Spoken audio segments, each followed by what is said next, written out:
Hey, welcome to the 466th episode of the Random Podcast from Heck. My name is Tony, and this is the podcast about random things in the world of entertainment, which includes movies, TV shows, and comic books. I got the number wrong last week. I said 464 instead of 465, so this is 466.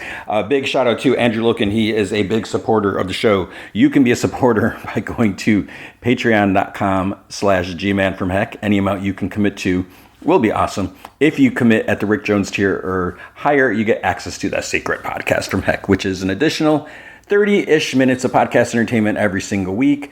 Last week, it was kind of like a last-minute thing. I did an off in my mind about should comic book movies adapt comic book stories? And I know it seems like a no-brainer, like, yeah, of course they should. But there's pros and cons to actually doing that. Just briefly, some people complain. It's like, oh no, it's like they didn't do this part or they cut this part. And sometimes you have to because of budget or just practicality and stuff like that. And then the other thing, it's like, well, then it's going to be like predictable. You know how it's going to end. And while it'll be cool to see, you lose some of that excitement. And I know people do that when they adapt books and everything, but so there's some pros and some cons. And, you can listen to that and find out. And actually, I got to flip that over. But you can also purchase those. So if you're like, well, I don't want to commit to a monthly commitment, there's the coffee, which I'm going to mention, coffee.com/gmanfromheck. You can buy one virtual coffee, 2, 3, 18, whatever. But you could also buy the Off My Mind episodes if you're like, okay, I kind of want to hear that, but I don't want to go through the whole Patreon thing. No offense, and I won't take offense to that. But if you just want to purchase an episode, I put them down. I don't know what they're worth. I put them down as the same as a coffee.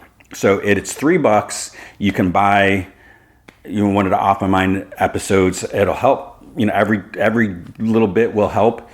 And but just as always, if you have the Patreon app download on your phone, they will charge you an upcharge. I don't know if it's 15. I forget if it's 15% or I don't think it's 30%. They charge you more if you use the app. So instead, go to your browser, go to patreon.com/gmanfromheck, go to on your browser, go to the shop part, you can download it, and it will be cheaper.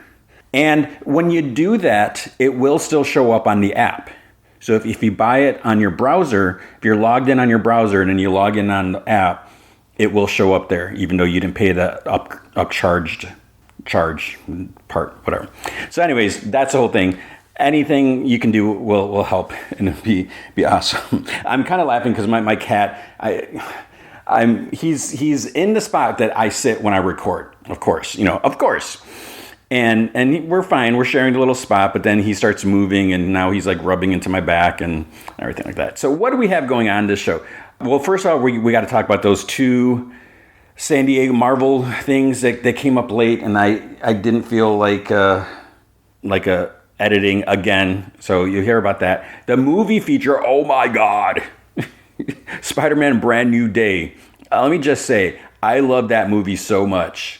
I just want to go into it right now, but what I've said on my Twitter, Instagram, whatever, Snapchat thing is, it's my new favorite comic book movie now. If you know me, if you've been listening for years, you probably know maybe what my favorite comic book movie is. But I think this really, really changes for different reasons, different levels. I mean, don't get me wrong. I still like the other one. Maybe I'll talk more about it. Well, I'll talk more about it later. So we got Spider-Man: Brand New Day. And then what else do we have? We got X-Men 97. We got Silo. We got My Adventures with Superman. And comic books. Not a whole lot of comic books. I think, I don't know if it was like a fifth week or whatever. Yeah, so some of them are going to be a little late, especially from one publisher.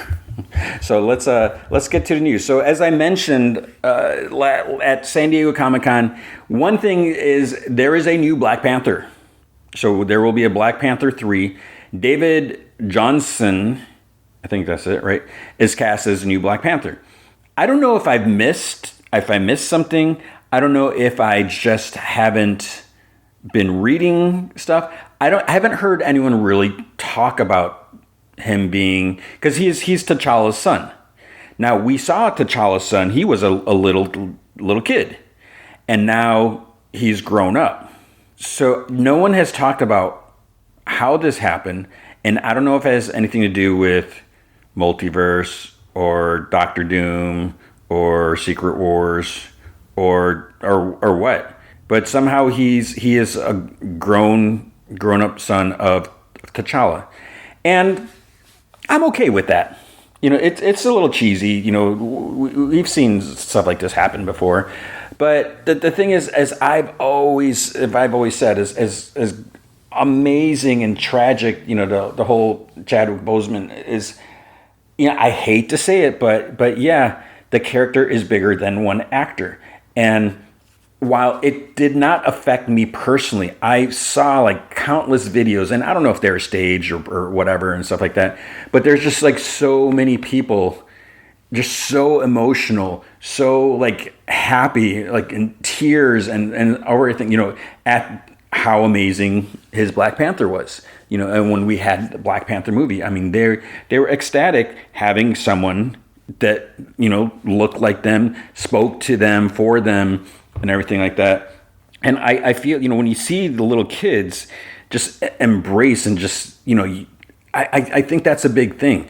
While, I've commented time and time again that I never felt that, like I never personally needed someone who was a little browner skinned like me.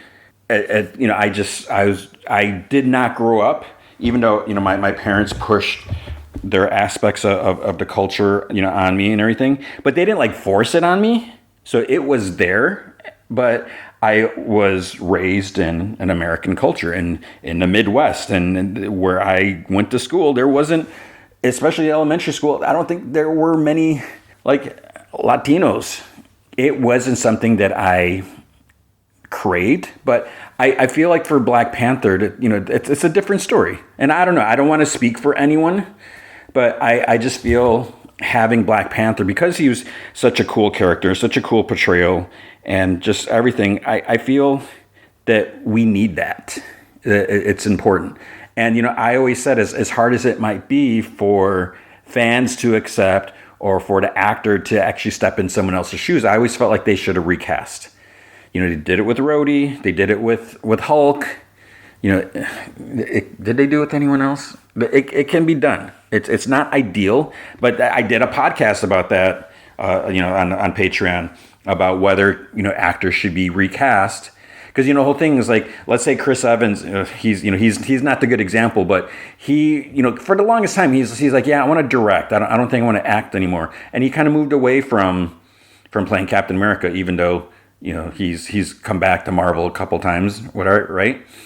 And, you look at, like, why did Tony Stark leave? Or why did Robert Downey Jr., although he's back? See, that's not really, and maybe it's the actors are, no offense to the source material, but maybe they're kind of tired playing the same character for 10 years. It is a long time, 10 plus years.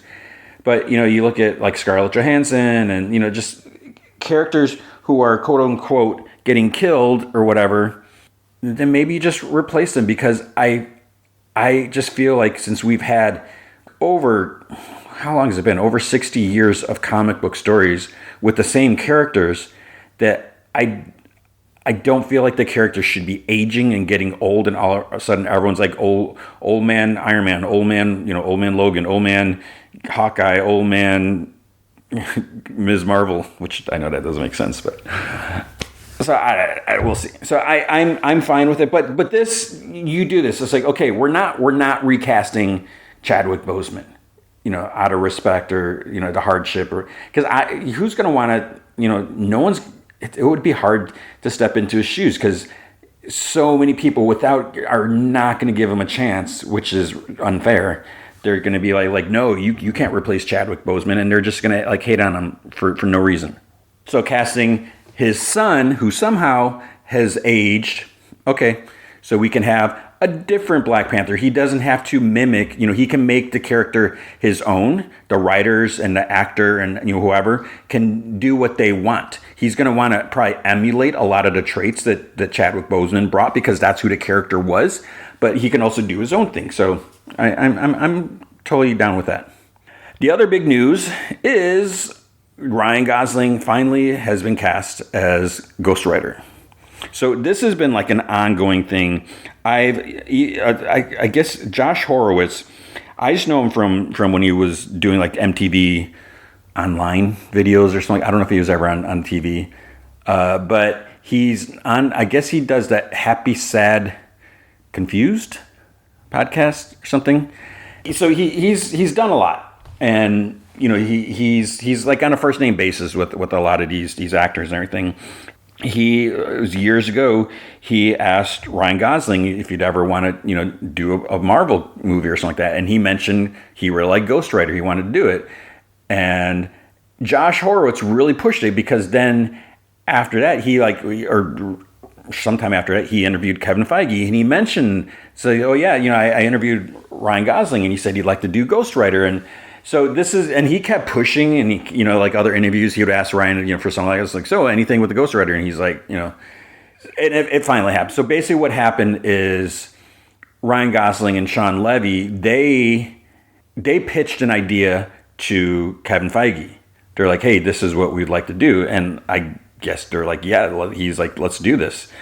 The fact that Ryan Gosling, he just did, he did a Star Wars movie, Starfighter, which I can't wait to see.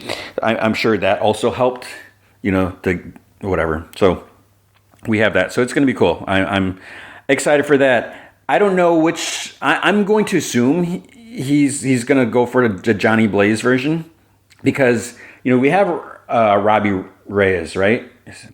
We saw him. He was Gabriel Luna. I love him as Robbie in Agents of S.H.I.E.L.D. And I'm so fortunate to have been able to interview him for during Agents of S.H.I.E.L.D. And it was cool. But there's still does Agents of S.H.I.E.L.D. exist or not? It doesn't matter, because just do Johnny Blaze. And we'll see. I don't know about the whole stunt driver thing, but it feels like that's something that Ryan Gosling would like. So we'll see. Some crazy news. Wonder Man 2 has been canceled. So this is annoying for two reasons. One is I enjoyed the show. When I first saw the trailer and heard, it's like, he's just an actor. He's an actor who wants to play a character called Wonder Man. There used to be these Wonder Man movies, and I was like, what is going on? But it was a really interesting story, and it was just something different. Even though it was like in the Marvel universe, it felt separate. Then he's nominated for an Emmy, and then they're like, we're gonna get a season 2, and I could easily see, because there's also. There's like, oh, they filmed this so long ago, it's been sitting on the shelves, and they're finally releasing it, which made it sound like, oh, this probably is going to be good. They're just trying to get offload it now or whatever. But then people end up liking it.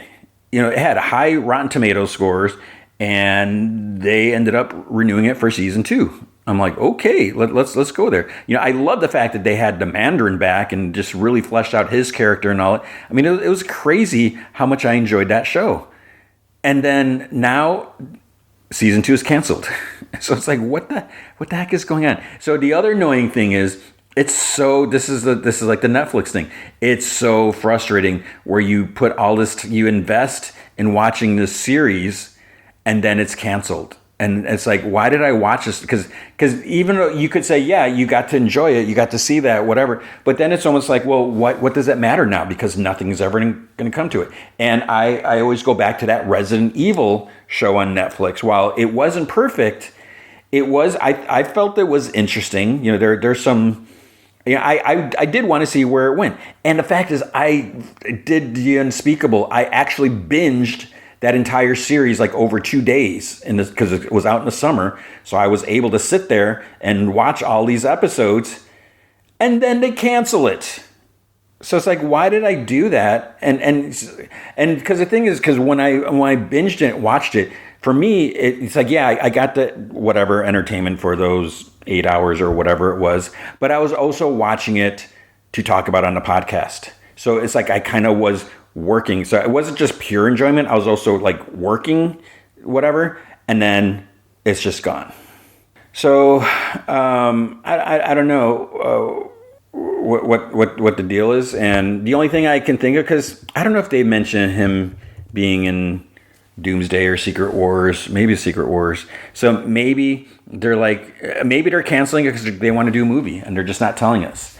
Because the actor, he's just like yeah, he's like, thanks for everyone who watched and supported, and it's like, so maybe, I don't know, maybe he's going to get an upgrade to a movie, but it does not make them look good by canceling it and not saying that. And I would hope, I don't know how the Emmys work and who votes or whatever, but I would hope that that's not going to affect them, that they are going to look at the pure performance on each thing that's nominated and not like long terms, like, oh wait, they canceled the second season, so we shouldn't give it an Emmy. Because I feel like if they're deserving of it, they should get it. So what about Blade? Mahershala Ali, I think, is that how you say it? He said what we all know. He's like, he's not doing Blade. He's moving on. One of the things that, I don't know about this, but he said that Marvel like majorly like dropped the ball or something like that. I forget what adjective what he said precisely. And I do wonder, what the heck, what was the problem with making a Blade movie? On some level, I kind of understand, because for me personally, I could care less for a Blade movie. I enjoyed the Wesley Snipes movies when they came out. I even liked the third one with Ryan Reynolds and Jessica Biel because I like Ryan Reynolds and Jessica Biel. I don't remember the movie that well. I'd have to go back and watch them. And let me throw this in. I have an actual Blade replica sword. I spent like probably under $200, it's 100 and something probably, to get an actual Blade sword. So obviously I cared enough about the movie to buy that sword. And that's when I was making a lot less money than I am now. With this all the stuff with the Blade movie, it's like and maybe it's because I'm just so tired of him in the comics and the portrayal. It's like I don't care for the character anymore. I'm just so annoyed with him. I'm done with him. The idea, we're gonna make a Blade movie. I'm like, yeah, of course, absolutely, I would watch it. But one, I don't really care about vampires anymore. I've had my fill with vampires, and that could also be with the comics, where I feel like we've had so much vampire stuff in comics. I don't care one way or the other. It does suck for everyone who would have been involved, but yeah. So I don't know what the deal is. And was it they just couldn't find a right? How can you not find a right script? How can you not make something work? And I thought like the last thing is they're like, well, maybe we won't do a Blade movie. Maybe we'll do a Midnight Suns movie. And I don't remember if I talked about this or not, because something like that could potentially work. Bring in Blade, recast friggin' Moon Knight, because I don't know if Oscar Isaac's going to ever do it. And that kind of pisses me off. So recast Moon Knight, bring in Blade, bring in Ryan Gosling, Ghost Rider, bring in Doctor Strange or Clea, just do whatever. I don't know. So it's unfortunate, but yeah, so no Blade. You can also bring in Werewolf by Night, maybe. Michael Giacchino? I do not know how to say anyone's names. It's my weakness. He says that, they've been talking about Werewolf by Night too, but he says everything takes forever to do. And I don't know if he meant that as like an insult or a jab or whatever, but he's like, one day he hopes, say something about it. And, I do kind of understand on some level, because it goes the same thing with Blade. I feel like Marvel has had so much criticism, and, especially like when Eternals came out and, some of the movies that have been underperforming or whatever. So if they can't crank out as much content as they used to, so they have to be more cautious. And, they are trying to make sure, which is good, people should be happy that they are trying to put out the best product that they can.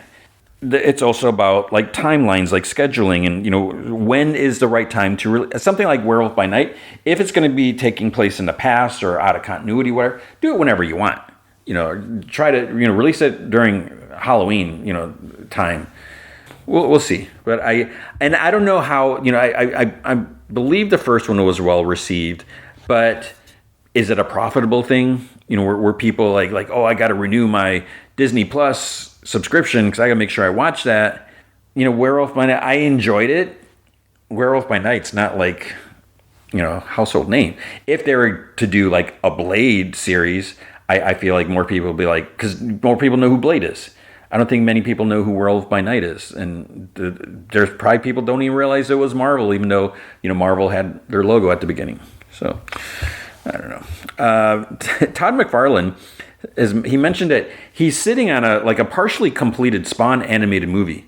He said it's all been drawn minus the cells, which I'm not really sure what that means because he's like, if anyone wants to draw it, so you got this, not the cells, but it's drawn. I don't know.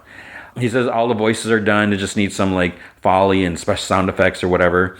And I think, if I understood it correctly, I think he's waiting. He's like, I should probably get that movie out or something like that. Because I think the idea is if the movie is successful, then they'll have this animated series ready to go, like to follow it and kind of like cash in on the movie's, success and excitement. So it's like, maybe make it happen. Because I don't know what the state of the movie is, and I don't know how hard it is to make it and get it approved, get someone to want to do it. But it feels like maybe getting an animated show made, greenlit, whatever, could be easier. And, get people excited about that. Because, they did an Invincible TV show. Maybe someday we'll get a live action. I don't know if it's in the works or not. So that they could go try to do that, but we'll see. Atari, speaking of movies, I saw something, I don't know, I think the headline was something about a shared universe. Or like cinematic universe. I don't know if that's the case because when I read, and I think this was on Gizmodo, they said that Atari signed a deal with Universal to do a bunch of movies, and it didn't say if there's going to be any connection, same universe or stuff like that. Which for some of them, I don't know how you could do it, but apparently they've signed in to make movies for asteroids. So let's think about it. Let's pause and just think about these. So you're gonna have a sci-fi movie of a ship that's trapped in an asteroid field, and they have to just blast the asteroids, and then there's other ships coming after it. Are they trying? I don't even want to speculate. Okay, Adventure.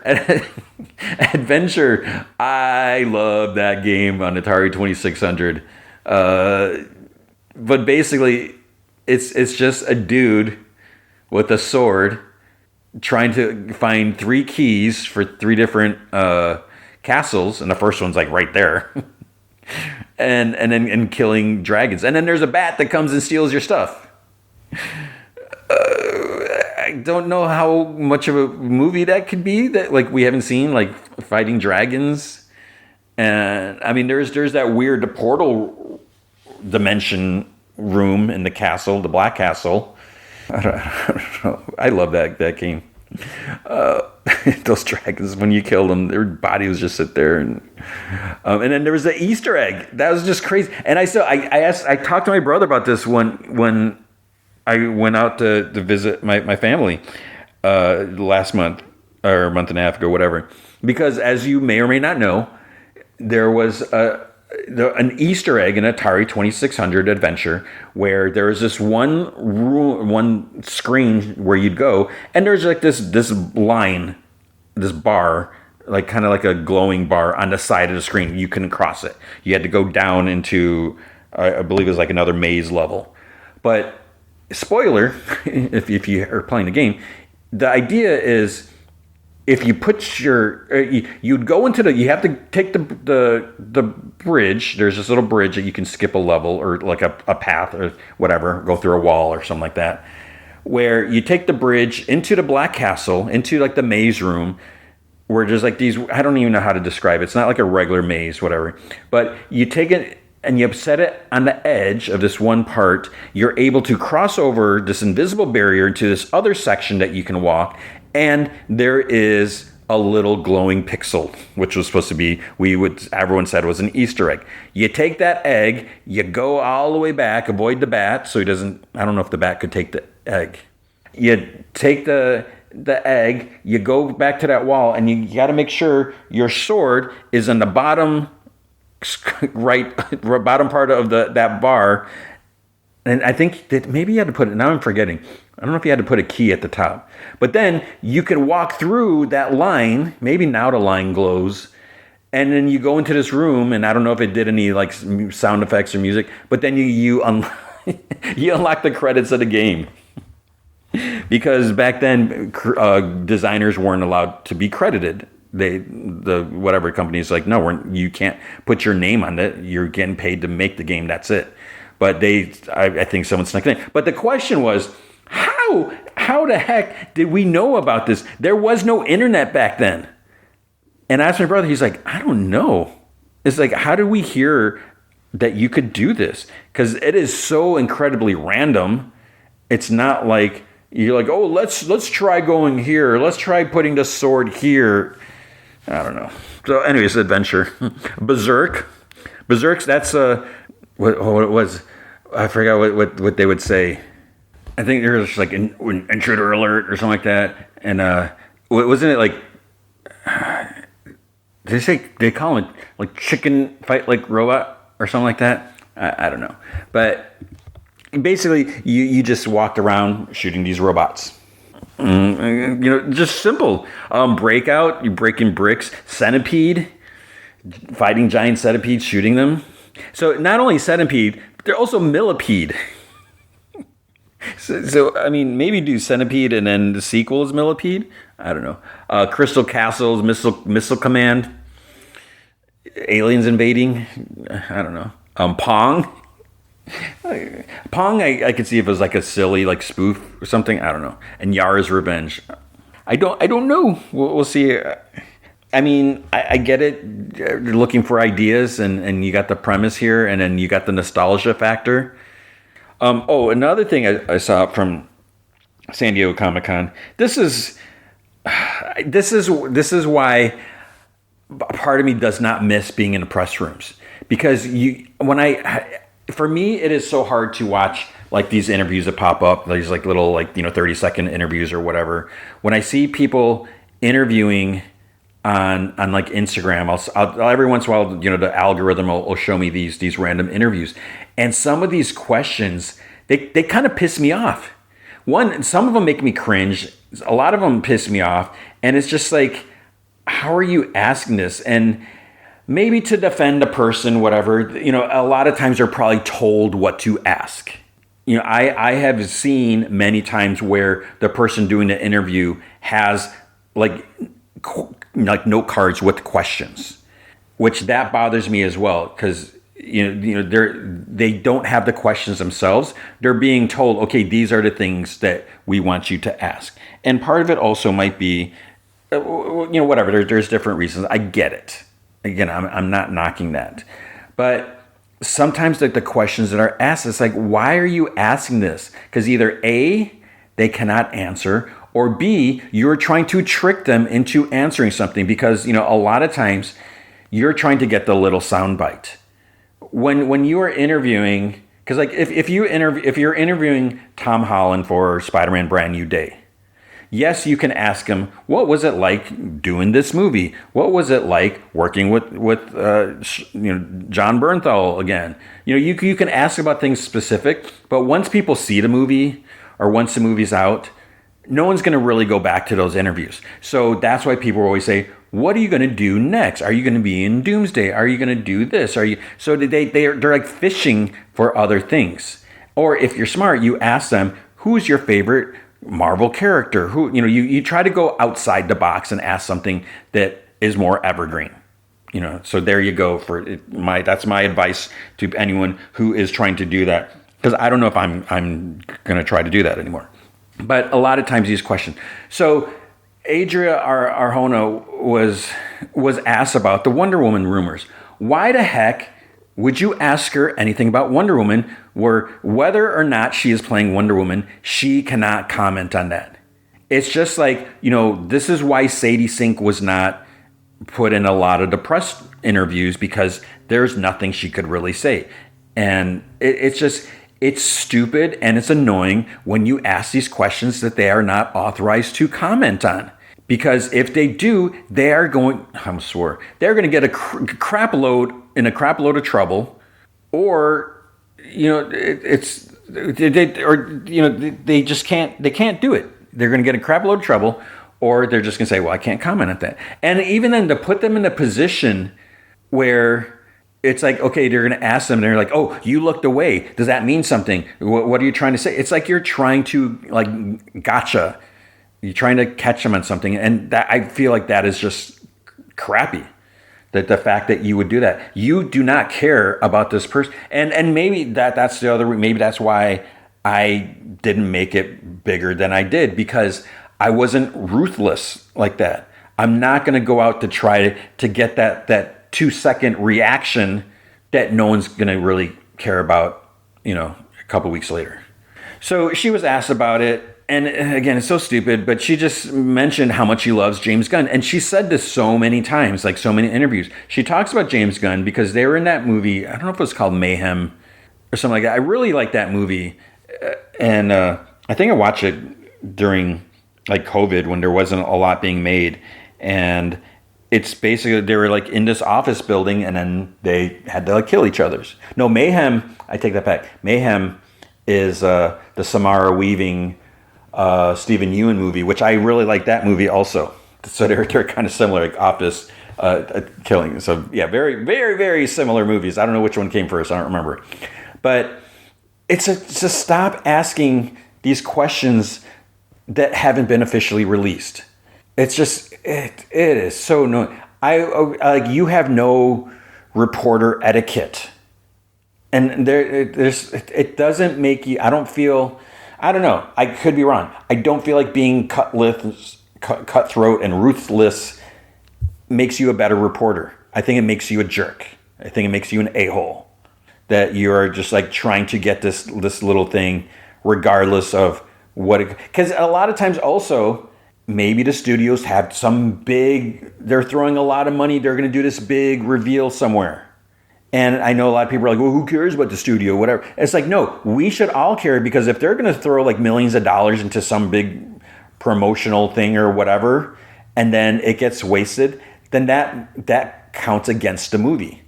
And then that counts against potential other things happening, which is maybe why we're not getting Blade, or maybe why we're not getting Wonder Man 2, because they're like, well, we got to cut some corners or cut some costs. I don't know.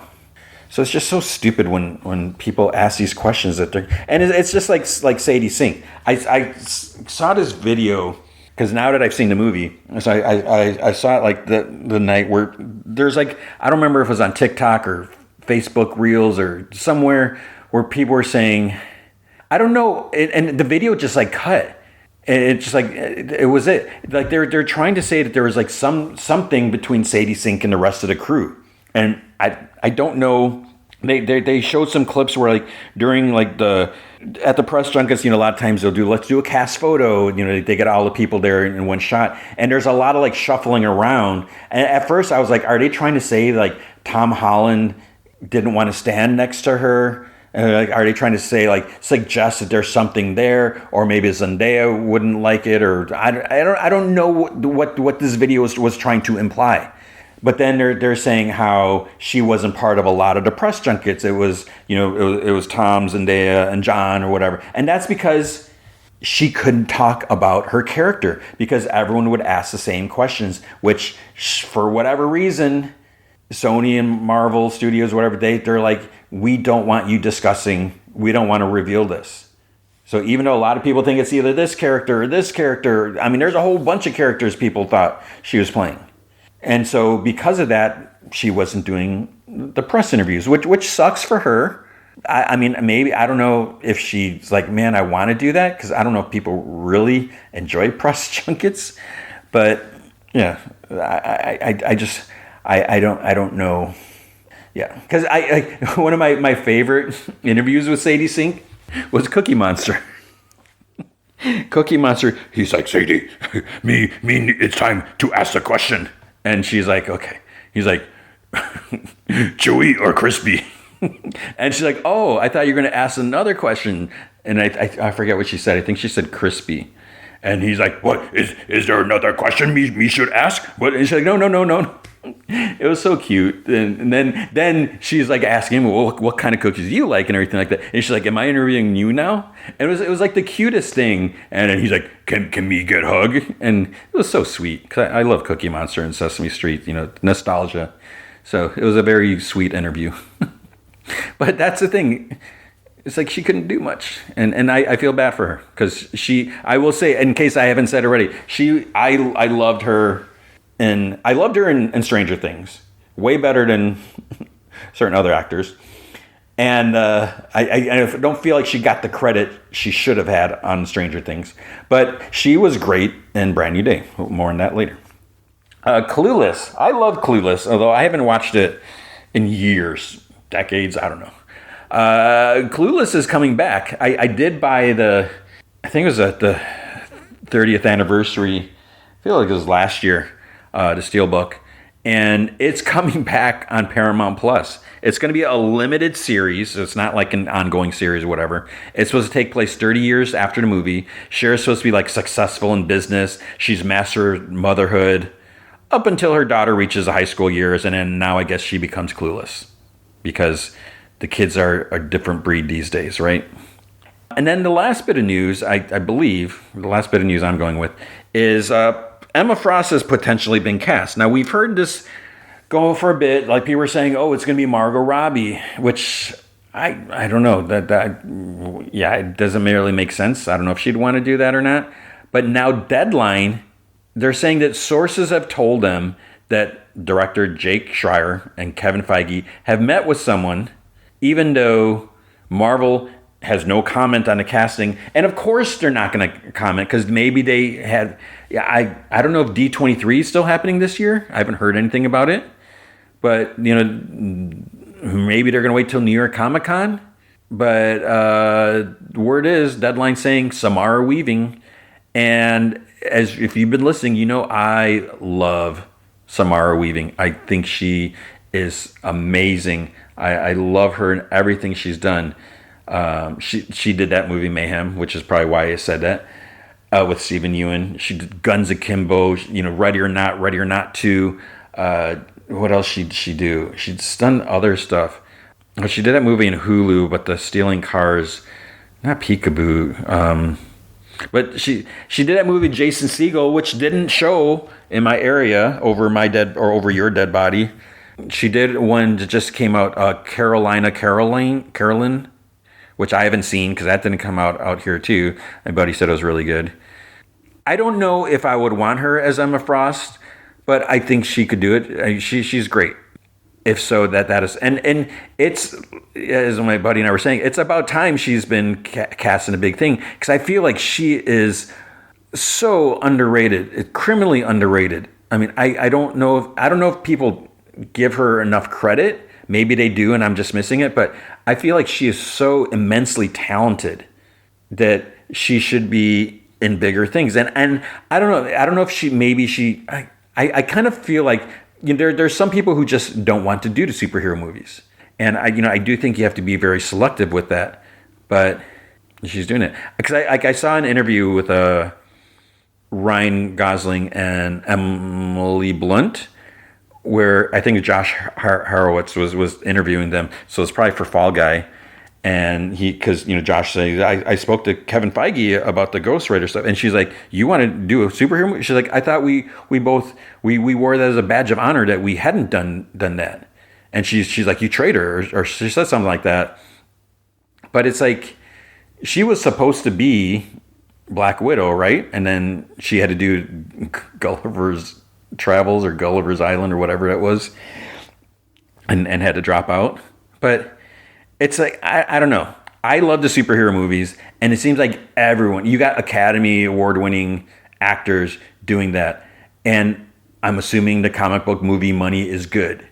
And it's almost like a guaranteed job. And that's what you're trying to do. And if it's a genre you love, or if it's your kids love it, why wouldn't you? But there you go. But that is it.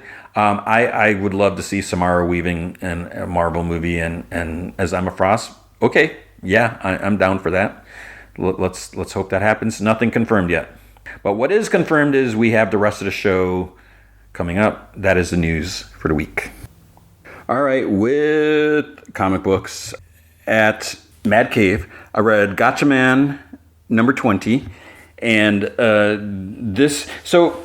there's this group, these people that went off somewhere and they're gone and they came back and they supposedly had ascended and all this stuff and they're going to like change the world. They're like, beyond our intelligence and they're like, almost evolved to like angels, or not angels, but, there's like all this stuff and they were going to change the world for the better and end like water shortages and food and just everything like that. And, because I think I don't know if they're part of like the Team Science Ninja or whatever. So, they're going to unleash this thing, but like Gotchaman's like, something seems off a little bit. And last issue, they went into their big structure floating thing and they just discovered that like, oh, they're not being honest. They have some ulterior plan and stuff like that. And then they get busted. So it's like, oh, what can they do? Because they're like, well, no one's going to believe you type of thing. So it's interesting to see where this goes. What are they going to do? Then there's a Speed Racer Tales from the Road. This was okay because it's just like an anthology book.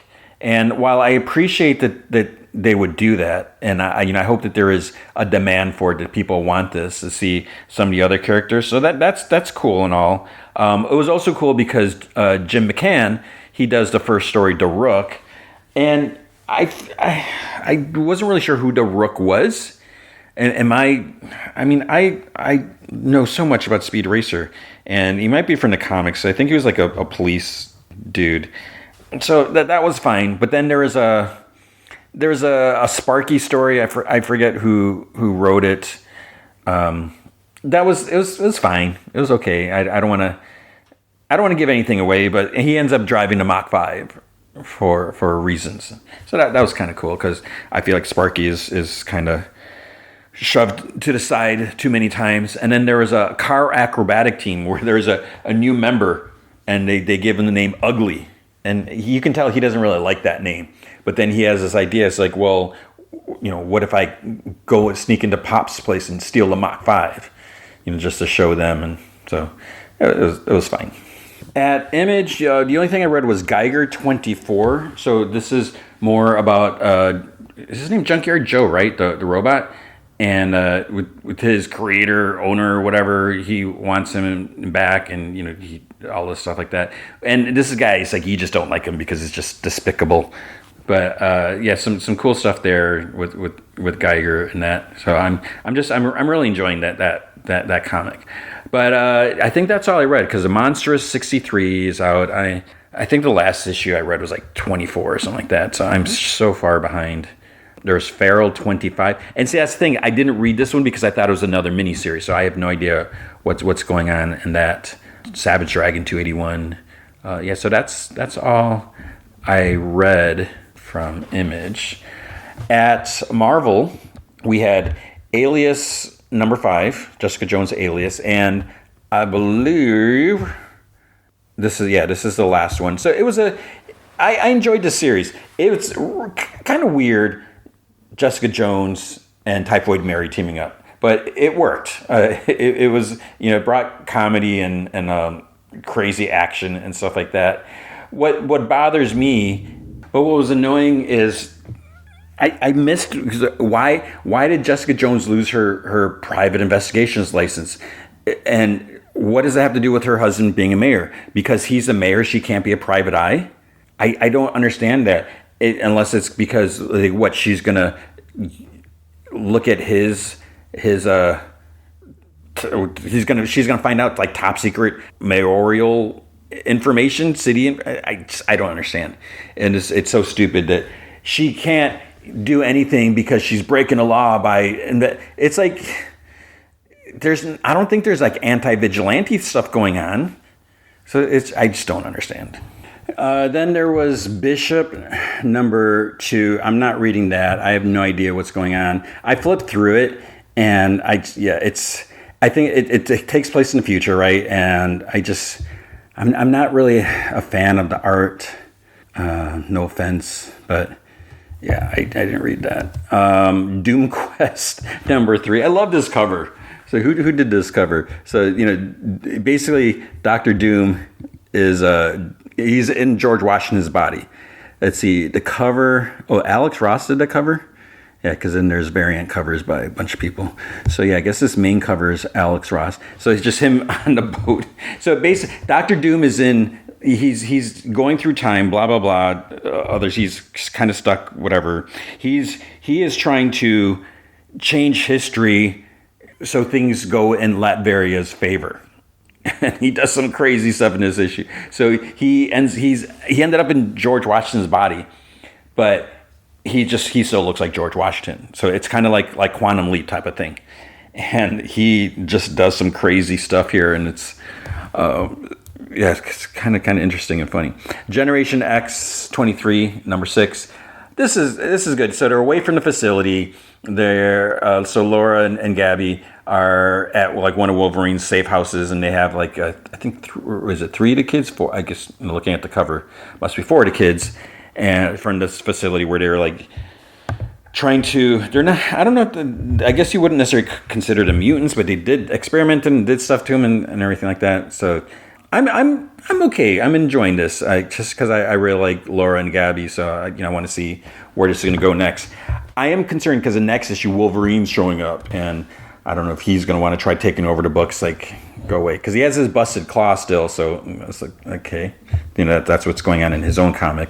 But it's like you have your own stuff going on, and he's got his comic, then the Uncanny X-Men, where he's in Louisiana, and I still want to know how is he traveling like back and forth, because there's no gateway, the mutant gateway, who can teleport them wherever. And then there is Predator versus Planet of the Apes #1. This was by Greg Pak. I have immense respect for Greg Pak, so that's probably like the major reason why I read this.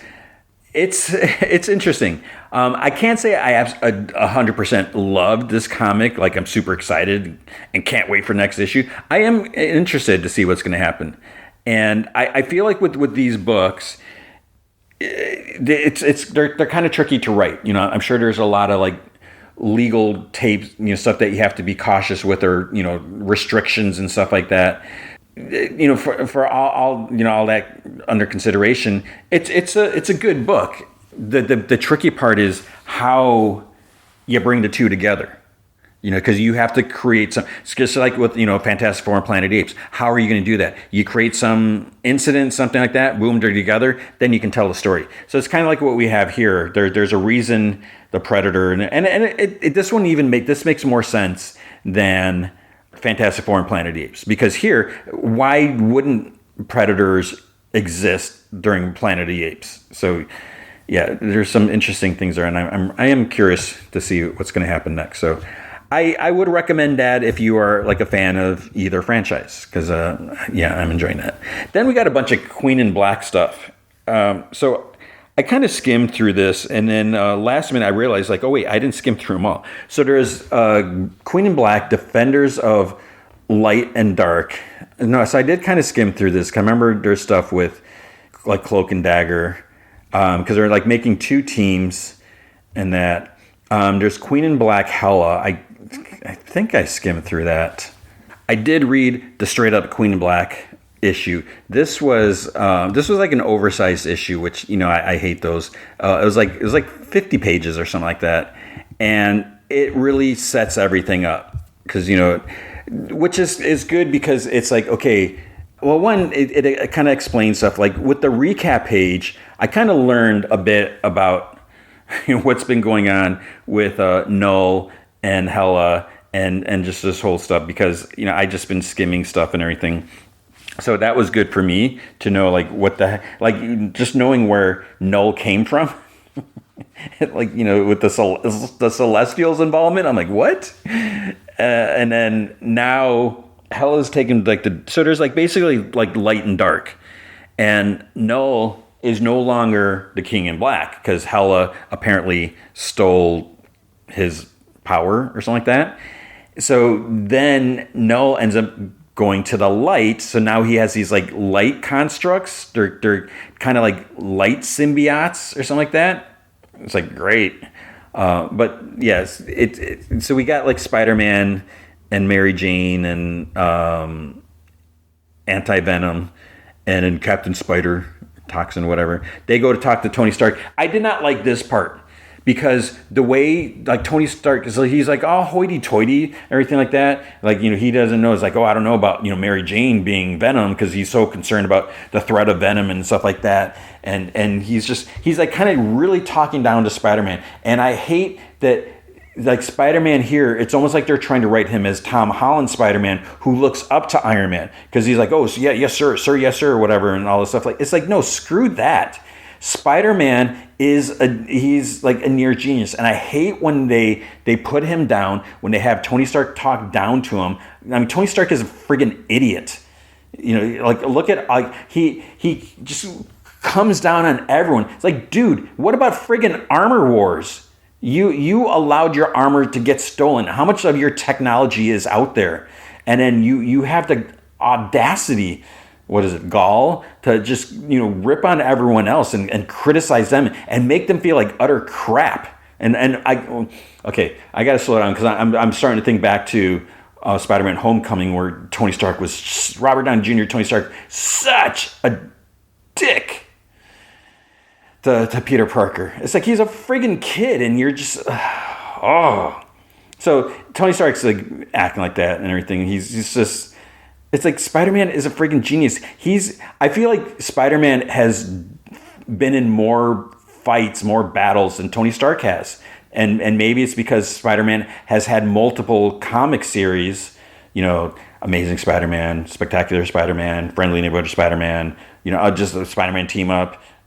He's had like so many different titles. I feel like he's been in. He's got to have more comic appearances than Iron Man. Maybe, I don't know. I'm not going to look that up.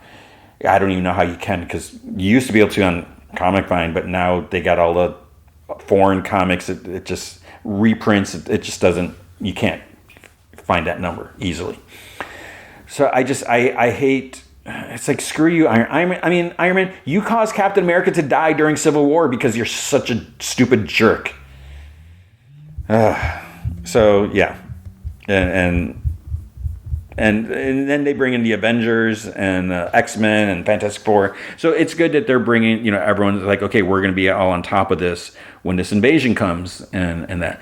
But what was interesting, what I did not realize, because then when they're like, no, Hela is like the Queen of Black. They're like, who's Hela? Is she like an Inhuman? Is she what is, a Skrull? And they're like, no, she's a Asgardian goddess. And they're like, what? So I missed it, because even Hercules is like, I think I would know if there were Norse gods walking around Earth. And Beta Ray Bill's like, no, dude, there are, because there's like a spell that somehow made everyone forget about them. And I don't know if that was mentioned in Immortal Thor, because I don't think it was in, is it the Mortal Thor now, the regular comic?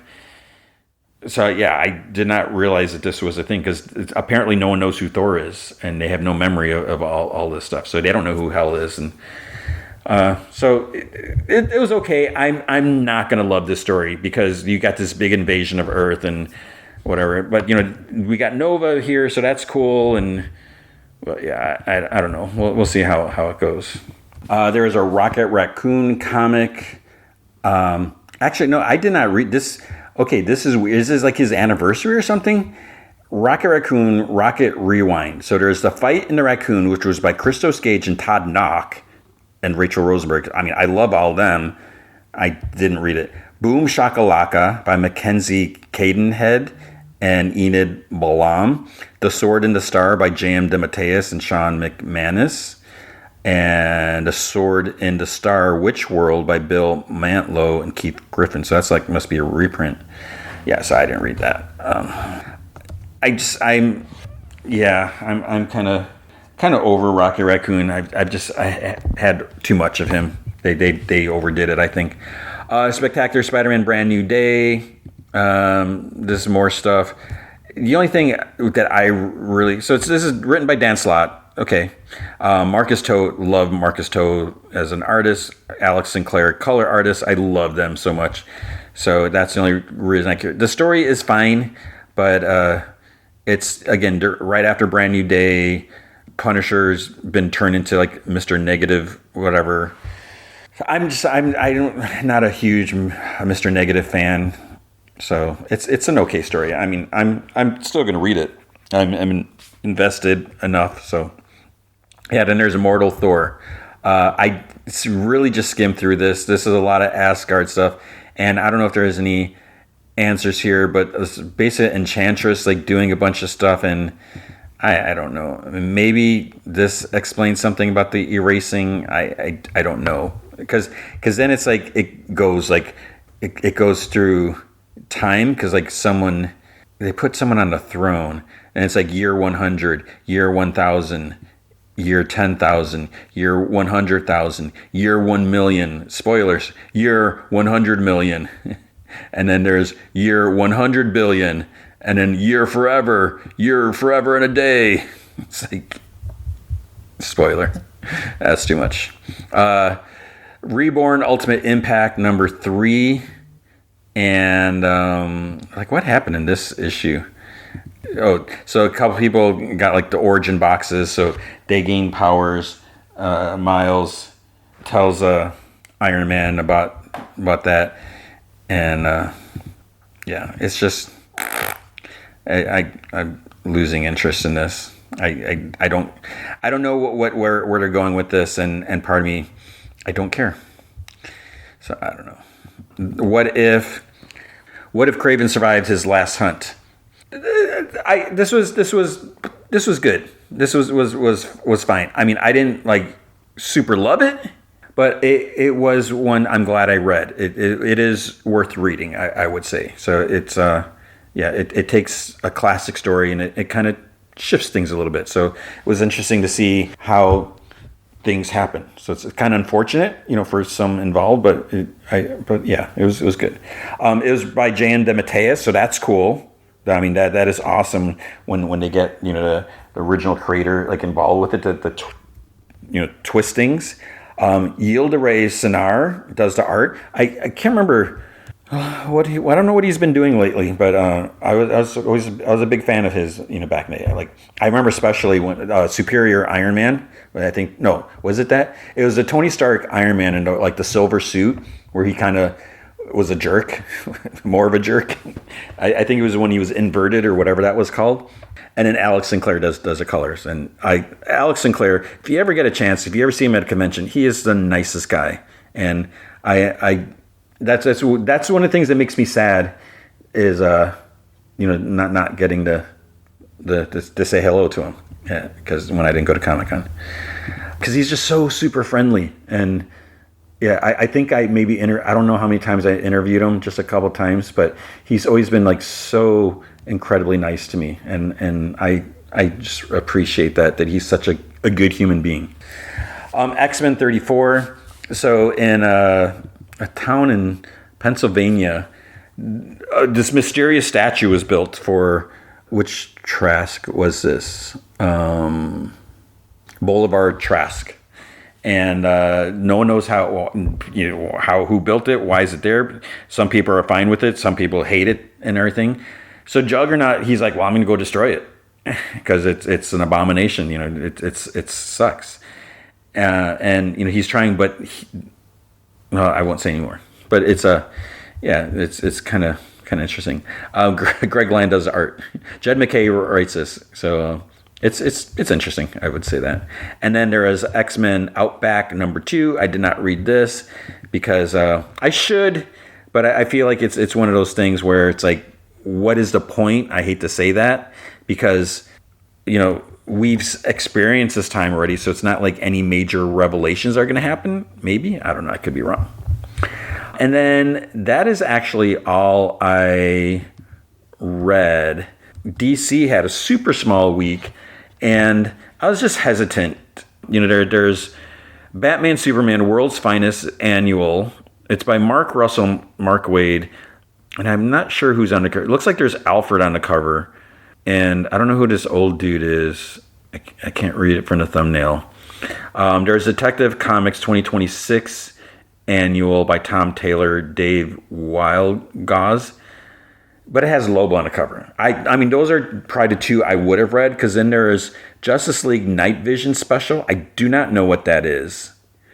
Batman, Lex Luthor unite to save reality. I don't know about that. Oh, it's by Mark Waid and Joshua Williamson. It's $5.99. Geez.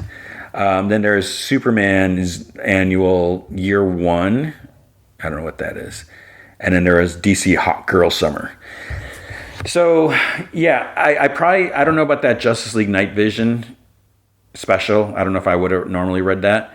But Batman, Superman, World's Finest, Detective Comics 2026 annual. So here's the thing. Full disclosure, again, DC Comics does not give me access to their comics anymore. They did for years, since like 2010, 2011 or something like that.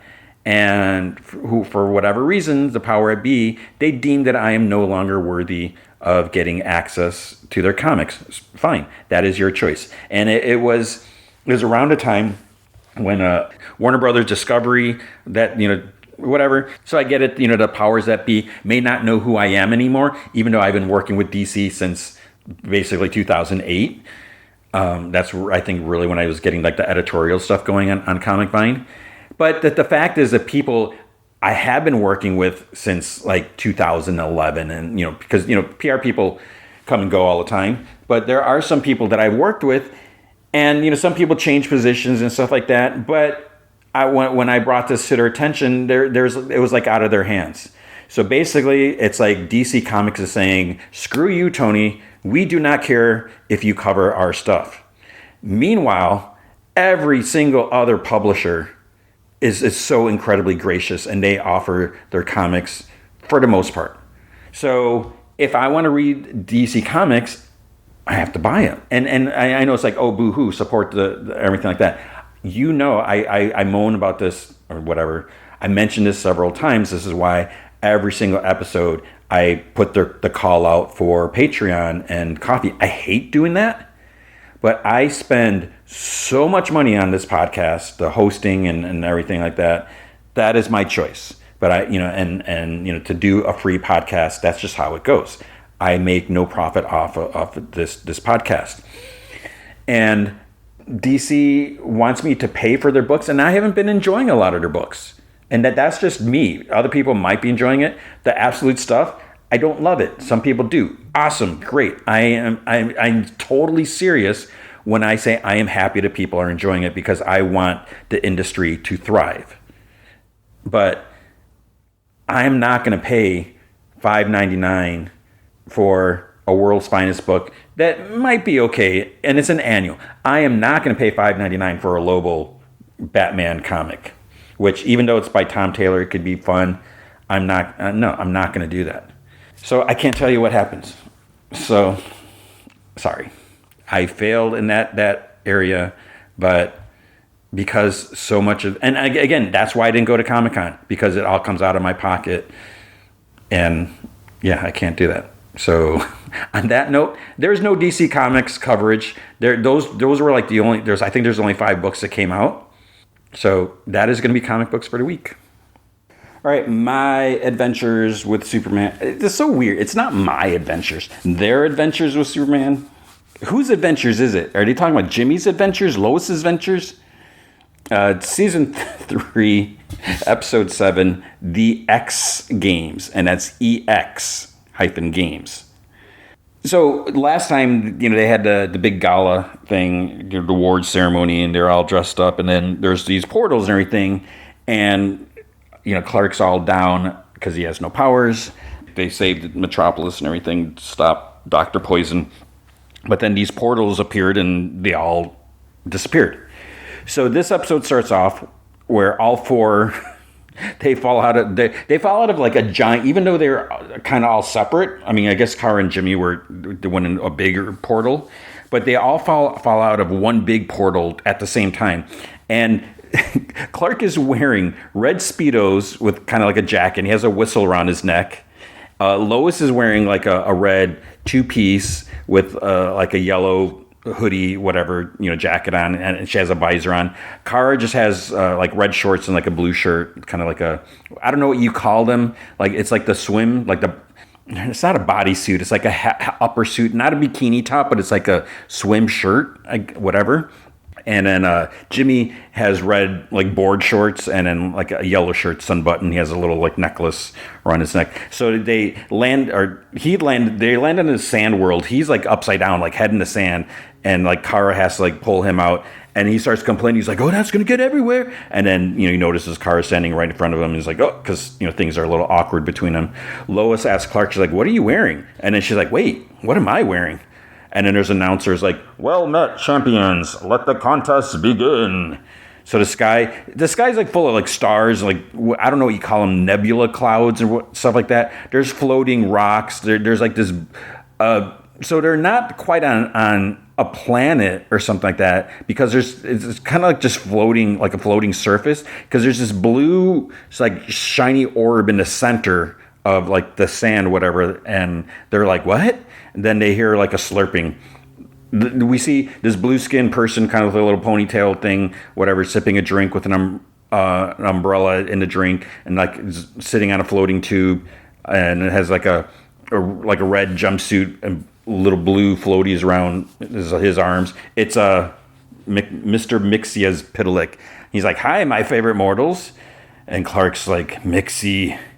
And he's like, "What's going on?" So when I first saw this, because at first I was like, "Wait, who's that?" Is that? And then they're like mix. And I was like, "Did we see that?"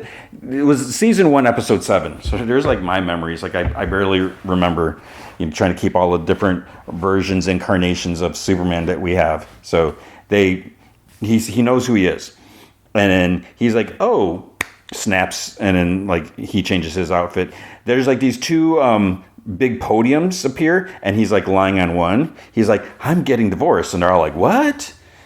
So then I don't think we got a proper intro to this episode, but whatever. So Lois like, "Mixie, why are we here?" He like chuckles. He's like, "You're cute when you're anxious," and he's like, "Glitzy." This like purple orb or like portal thing opens, these stairs like just descend, pop out. It's like, "You called, my former darling?" So she's pink, he's like blue, she's pink. She has like long, like pink, it's pink, purple, pink. She has long pink hair, and she's like full size and compared to like his Mixie's size. He's like, "This is Miss it's GSP TLSNZ Gizpit Lizness or something like that. My soon-to-be ex-wife." And she's like, "Charmed." And Lois like, "That answers nothing." Jimmy's like, "You have a wife?" And he's like, "Ex-wife, keep up." "Glitzy and I are untying the knot, but instead of all that courtroom business, our people settles things."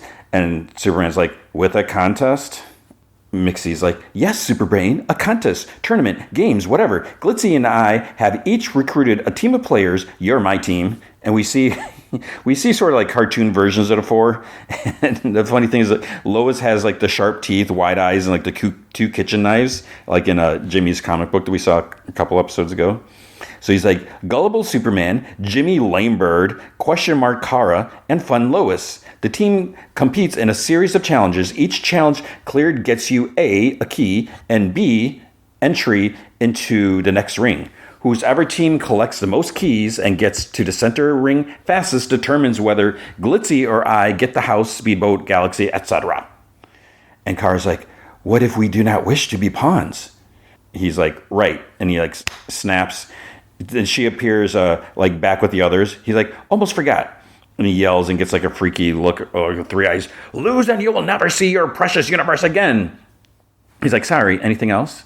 Superman's like, "So we'd be trapped here?" And Jimmy's like, "Forever?" Kara's like, "Do you think that you will get away with this?" Lois is like, "If we're your team, then who's Glitzy's team?" And he's like, "Don't worry about it. We have Superman." And Clark's like, We don't have Superman." And Mixie's like, "What was that?" He's like, "I lost my powers."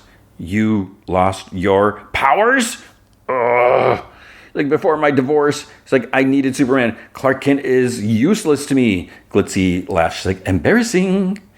Anyways, it's my great pleasure to introduce Team Glitzy. So the play starts shaking. First up, General Lane. And Lois is like, "Oh no."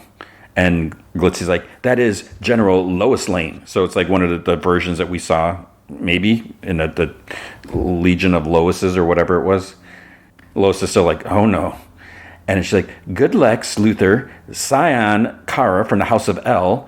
And she's just like in a white suit. It's almost like Brainiac Kara, just like, serious, whatever. And Flamebird Jimmy. But she says and Flamebird Jimmy, all. And Jimmy's like, oh, that's just me. But the other Jimmy kind of crosses his arm, Flamebird, oh! And a costume kind of appears and a helmet goes on top, and then he shoots some blast, pew pew pew, from his palm. And there's a big explosion behind him, in the distance for no reason whatsoever. And Jimmy's like, nope, a way cooler version of me. And then Mixie's like, hi, excuse me, I was swindled. I chose Superman. Instead, I got a bumbling, useless, nearsighted reporter. So Clark's like, okay, man. And then Mixie's like, the playing field must be leveled. How about no flying powers? And Glitzy's like, no, buyer beware, your fault. And Mixie's like, ruling, please. The champions shall not fly. And Kara's like, ugh. And Mixie's like, eat that, love of my life. And they both disappear. And the ground holding the four starts to rise. Sections of bridge that we saw appear. And he's like, when the big boy says go, cross the bridge, get the key, do it faster than them, and watch your step. Let the challenge commence. So Clark looks up at there's these rocks floating, and they're dripping. At first I thought it was some sort of liquid. It's so this is blue stuff just pouring out. So they start crossing. Kara gets hit in the head by this big block of stone or something, and it turns out that Scion Kara threw it at her and kind of scoffs at her. Lois says to Clark, she's like, can you believe the way Glitzy is trying to get under my skin, pitting me against her? It's not like that could ever be me. Right? Then the pieces of the bridge start to lower, and she has to leap. Clark jumps, barely catches the edge of the other piece. And the one that they were on is gone into the void of space. So Lois helps pull him up. And then they're all standing, and they notice that other pieces behind them start falling. Lois is like, run! So they make it across the landing to the sand, and Clark's like, I'm sorry, I wasn't fast enough, and Lois is like, is that a key? So Lois grabs this golden orb, and then this claw on a cable kind of drops down and grabs it. I'll take that. Jimmy's like, how about a thank you, team? And Mixie's like, that would imply you did a good job. And Lois is like, hey, we got the key, didn't we? And Mixie's like, just barely, look at them. So there's a big, they're standing, all four standing on this mound, kind of in a posing, just standing there.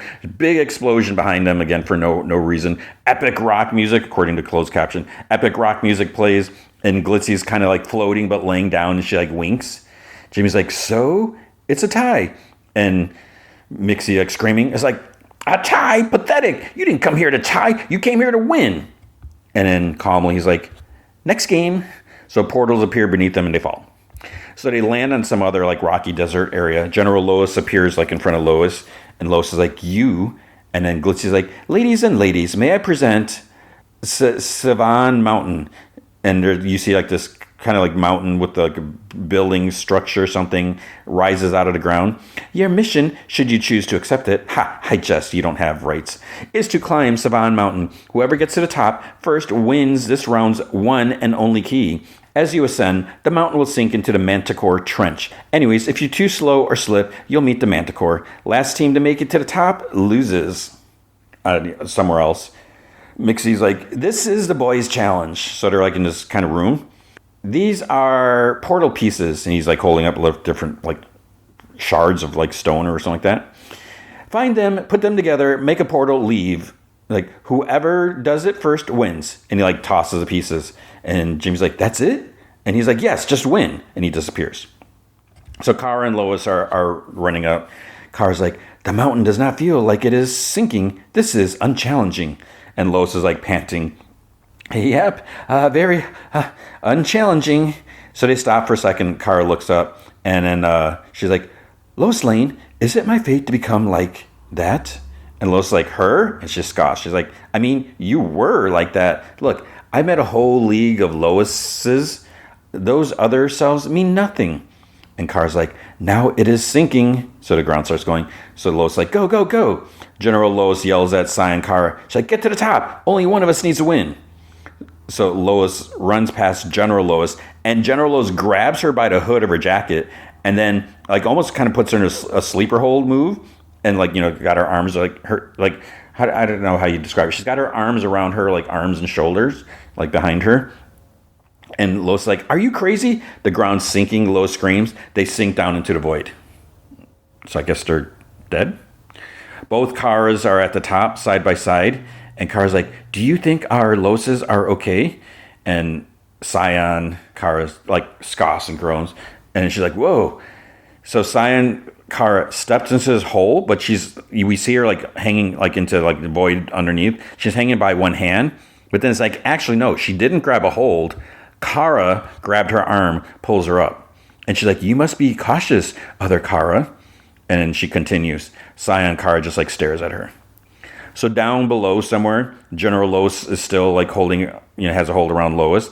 And we see like a big manticore foot stomps down like next to him. So it didn't see them.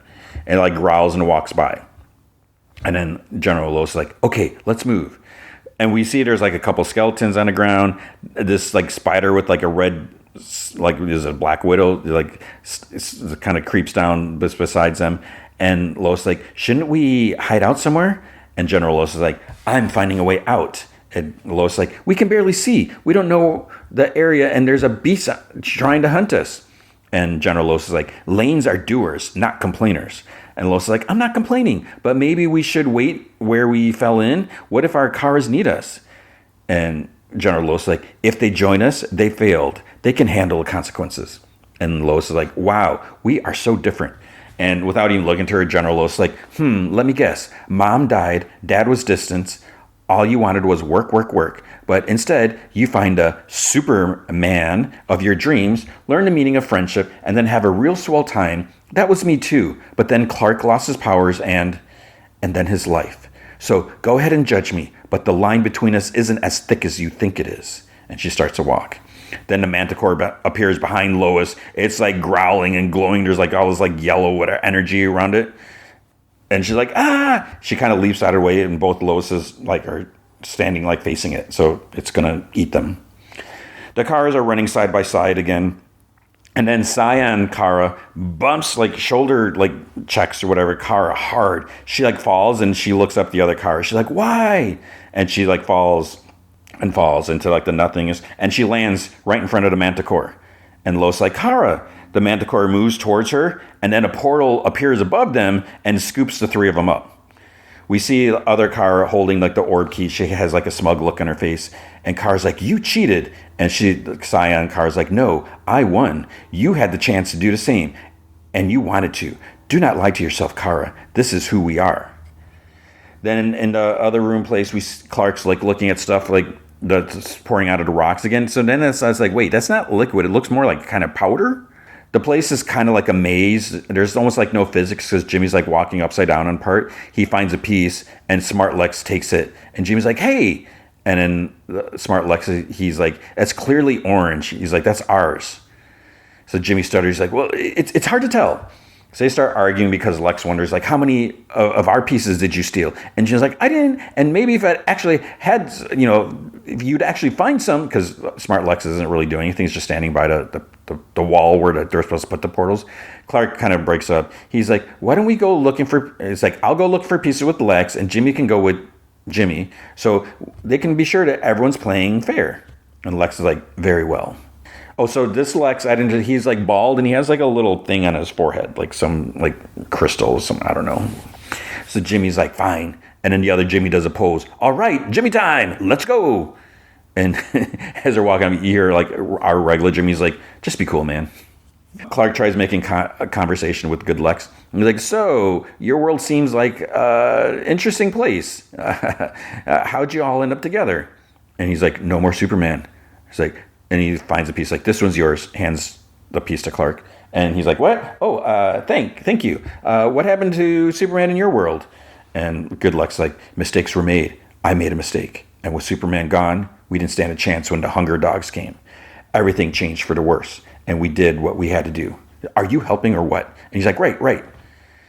Jimmy talks to other Jimmy. He's like, okay, that suit is awesome. And he's like, I know, right? Kara and Lois can be so negative sometimes. But hey, if the Hunger Dogs hadn't invaded, I wouldn't have this sick suit.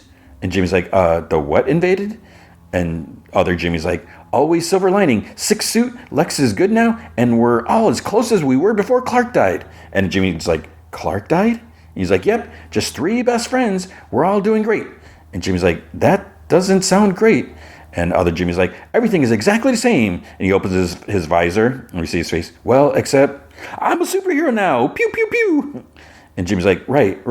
And he's like, pew, pew, pew, pew. And Jimmy's like, but aren't you upset or worried about? And he gets hit in the head by popcorn. Mixie's like, boo, hoo, hoo, hoo. So he's like floating up. He's like, working together, feelings. And he like does a fake laugh, throws more popcorn. This is boring. The girls are done already. He's like, release the hell hippos.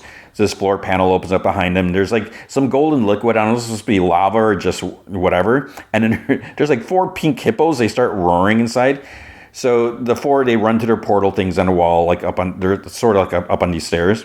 And both are missing the last piece, and they look at each other. Mixie's like, oh, and he like chuckles. He's like, yeah, there's only one. And Jimmy's like, give it to us, because Mixie's holding it. He's like, give it to us. We're on your team. And Mixie's like, Team Shmeem. It's more fun watching you scream. So he drops it. Jimmy and Goodlex, they both go and grab it. The hippos are still angry and like moving towards them. And then Clark, he like looks at them. He's like, Jimmy, give Lex a piece. And Jimmy's like, what? No. He's like, Jimmy, I'm not Superman. I give it to him or you'll all die. Jimmy like lets go. Lex runs up, puts the piece in the portal. He opens it and it closes as soon as he and the other Jimmy like walk through. The hippos roar, start running like out of the lava or whatever towards him. And Clark's like, no, I'm so sorry, Jimmy. But then portals open up beneath them and they fall through and they're gone. So they didn't get eaten by the hunger hippos or whatever. The hell hippos? I forget. They land in front of Lois and Kara. Lois rushes up, gives them a hug, asks, like, are you okay? And, at the same time, Clark's like, what happened to you? And then Jimmy and Lois both like, we almost died. And at the same time, and Clark's like, yeah, us too. Mixie appears. He's like, oh, you're fine. Grow up. He's like, also, you're losing, losers. And Glitzy's like, and another one for Glitzy. And she floats with like the 2 orbs around her. And she's looking at she's literally holding up, it says a book of compliments. And she gives other Jimmy like 2 pats on his helmet. She's like, good work. And Mixie's like, do you people even want a universe? And he like smacks Clark on the back of the head and like zips off. And Jimmy's like, could be worse. At least he didn't let the hell hippos get us. And Lois like, hell hippos? And she's like, wait, Glitzy also got us away before the Manticore attacked. Why are they saving us? So a bunch of wind blows and like sand kind of washes over them. And the 4 are standing like in this crystal like cavern. And Mixie's like, okay, dummies, this is a maze. All you got to do this time is choose your one true path and follow it. And there's like kind of reflections of it on the crystals. Lois is like, and how do we know which path is right? And Mixie's like, pick the path you like best. Just don't let the trail go cold. He laughs. He's like, okay, bye. Kara's like, one day I will crush him humanely. So then big flames start to separate them. And they're like, Lois, Clark, whatever. And there's like this big crystal door like slams that separates Lois and Clark. So he approaches and he just sees his reflection. And he just, looks at himself and he like gets mad. He starts like punching it. Just like, no, there's no results. Like not even a scratch or anything like that, except he's got bloody knuckles. You see his hands like dripping with blood. And then there's a flash of light passes off to the side on the crystals. And it's an image of him flying as a kid. So he like looks at it and then he like starts following it. There's images like Superman with Lois. He's like, I used to be Superman. Who am I now? So he walks, he sees more images like as an adult and as a kid. He stares at a big crystal with him at Superman. He's like, are you still my path? But it's like, one of the things that bothers me through all this is like, has he even thought about the possibility that he just needs a recharge? It's like he lost his powers, but he also expelled all his powers. He knows he's like, he gets his power. I think he knows he must know he gets his powers from the sun, right? And he's just like a big battery. He used it all up. So that's what I'm assuming. He's going to get it back. He's at 0. I don't know. But he continues just to stare at himself, and then crystals start like forming on his shoulders, like blue crystals, and he's like doesn't even notice it. Then like up his entire body, he just doesn't move. Lois is walking. She's looking at the reflection. She's like, great, more Loises. And as she's passing him, she's like, nope, nah, no. She's like, not seeing any one true paths in here. And then there's a big image of like Superman's back with her like holding on to him, like she's kind of like hugging him or something like that. And then she's like, I remember this. But then his head and body kind of like glows back, and it's General Lois holding him, and she has like a sad look. And Lois kind of jumps back. She's like, no, it can't. And she turns to walk away, but then there's like more images, like dead Clark, Lois crying, and Lois in grief. And she's like, no, this can't be real. And then crystals start forming on her. She's like, this can't be. Jimmy and Kara are walking together, which is weird. It's like, how come they're not separated? And Jimmy's like, I talked to Flamebird Jimmy. He's pretending that everything's okay, that it'll all work out when it's falling apart in front of him. And she looks at an image of other Kara, with glowing red eyes. And she's like, perhaps that is our only path. And he's like, no, look, I haven't been a good friend, Kara. I haven't been a good anything. I still think you deserve better. And then she's like starting to crystal up, and I guess he doesn't notice. He's like, so I am going to be better. I need to change. And then that kind of like snaps her out of it, gets her attention, and her crystals like shatter. She turns around. She's like, say that again. He's like, oh, that I need to change? And I mean it, Kara. I know. And she's like, hush. And she like puts her hands on it. And so she's like, that's it. When I saw Sign Kara, I feared that Brainiac was right about me, that my one true self was like him. But I am not one thing. We are all creatures of change. We can become anything, Jimmy Flamebird. This game is a trick. And we see like frozen Clark just like staring, eyes blinking. Lois is on her knees, like frozen in crystals. And there's an image of like General Lois hugging like a dead Superman or whatever. And Kara's like, we decide who we are every day. There is no one true path. Our future is ours to shape. The crystals start to crack around them, like Lois's shatters, Clark's shatters. And Clark opens his eyes, and he's standing on a floating surface next to Lois. And Lois is like, wait, what happened? And we see Kara and Jimmy up by the orb. And Kara's like, anything can happen, Lois Lane. There is no one true path. That was the solution.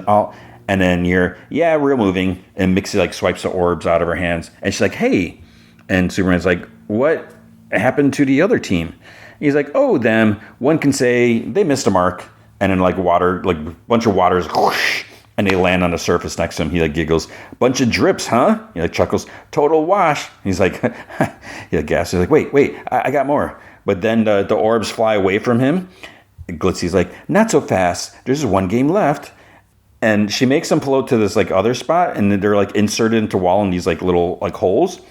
So it's like, wait, they each have two, but she's taking them all, and she's like, and Mama's gonna get that house. Ding dong! A doorbell rings from somewhere.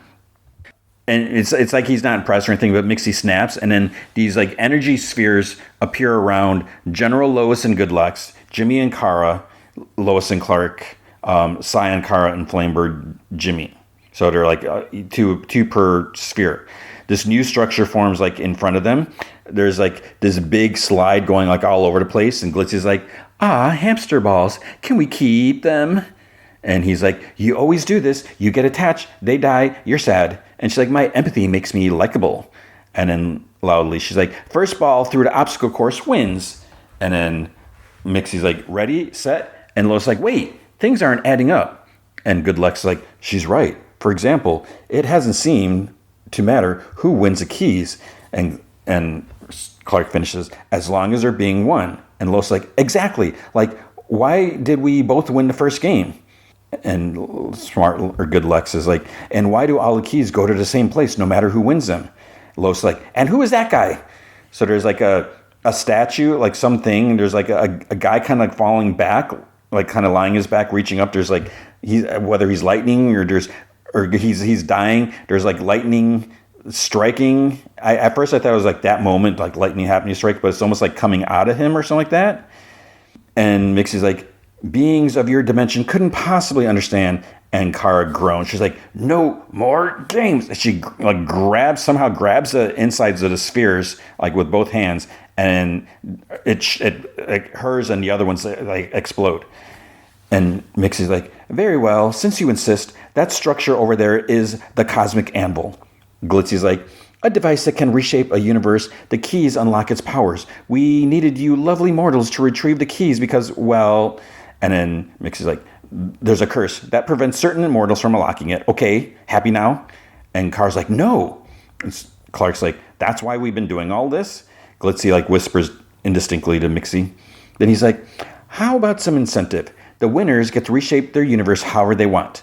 And he goes behind Lois. He's like, fun, Lois, lean in. You could pick whatever future you want. Clark, you could get your powers back. And Flamebird Jimmy's like, you could bring Clark back? And Clark's like, don't you mean Superman? Smart, or I keep calling him Smart, like, good legs. He's like, no, Superman losing his powers was difficult. But when we lost Clark, we lost everything. And Lois like, okay, let's play. And Clark's like, wait, guys, we can't just trust Mixie to deliver on these promises. And Good Lex is like, maybe the reward is worth the risk. And Clark is like, well, what is the risk? What happens to the losers? Mix is like, the losers get turned into a gift for my beloved wife. Maybe a ficus, huh? They're all like, beloved wife. And he like laughs. He's like, okay, you got us. This is a date, not a divorce. Just some good old-fashioned role play to spice things up. And Glitz is like, oh, we do have fun. And they're all like, ugh. And she's like, so what do you say? And Clark's like, we can't play their game. Good Lex is like, don't listen to Team Ficus. They're just afraid to lose. And Clark's like, look, I've dealt with Mixie before, and if he unlocks that thing, whatever he's going to do with it, it will not be good. And Good Lex is like, what do you mean, dealt with him before? What interest would an immortal have in a reporter?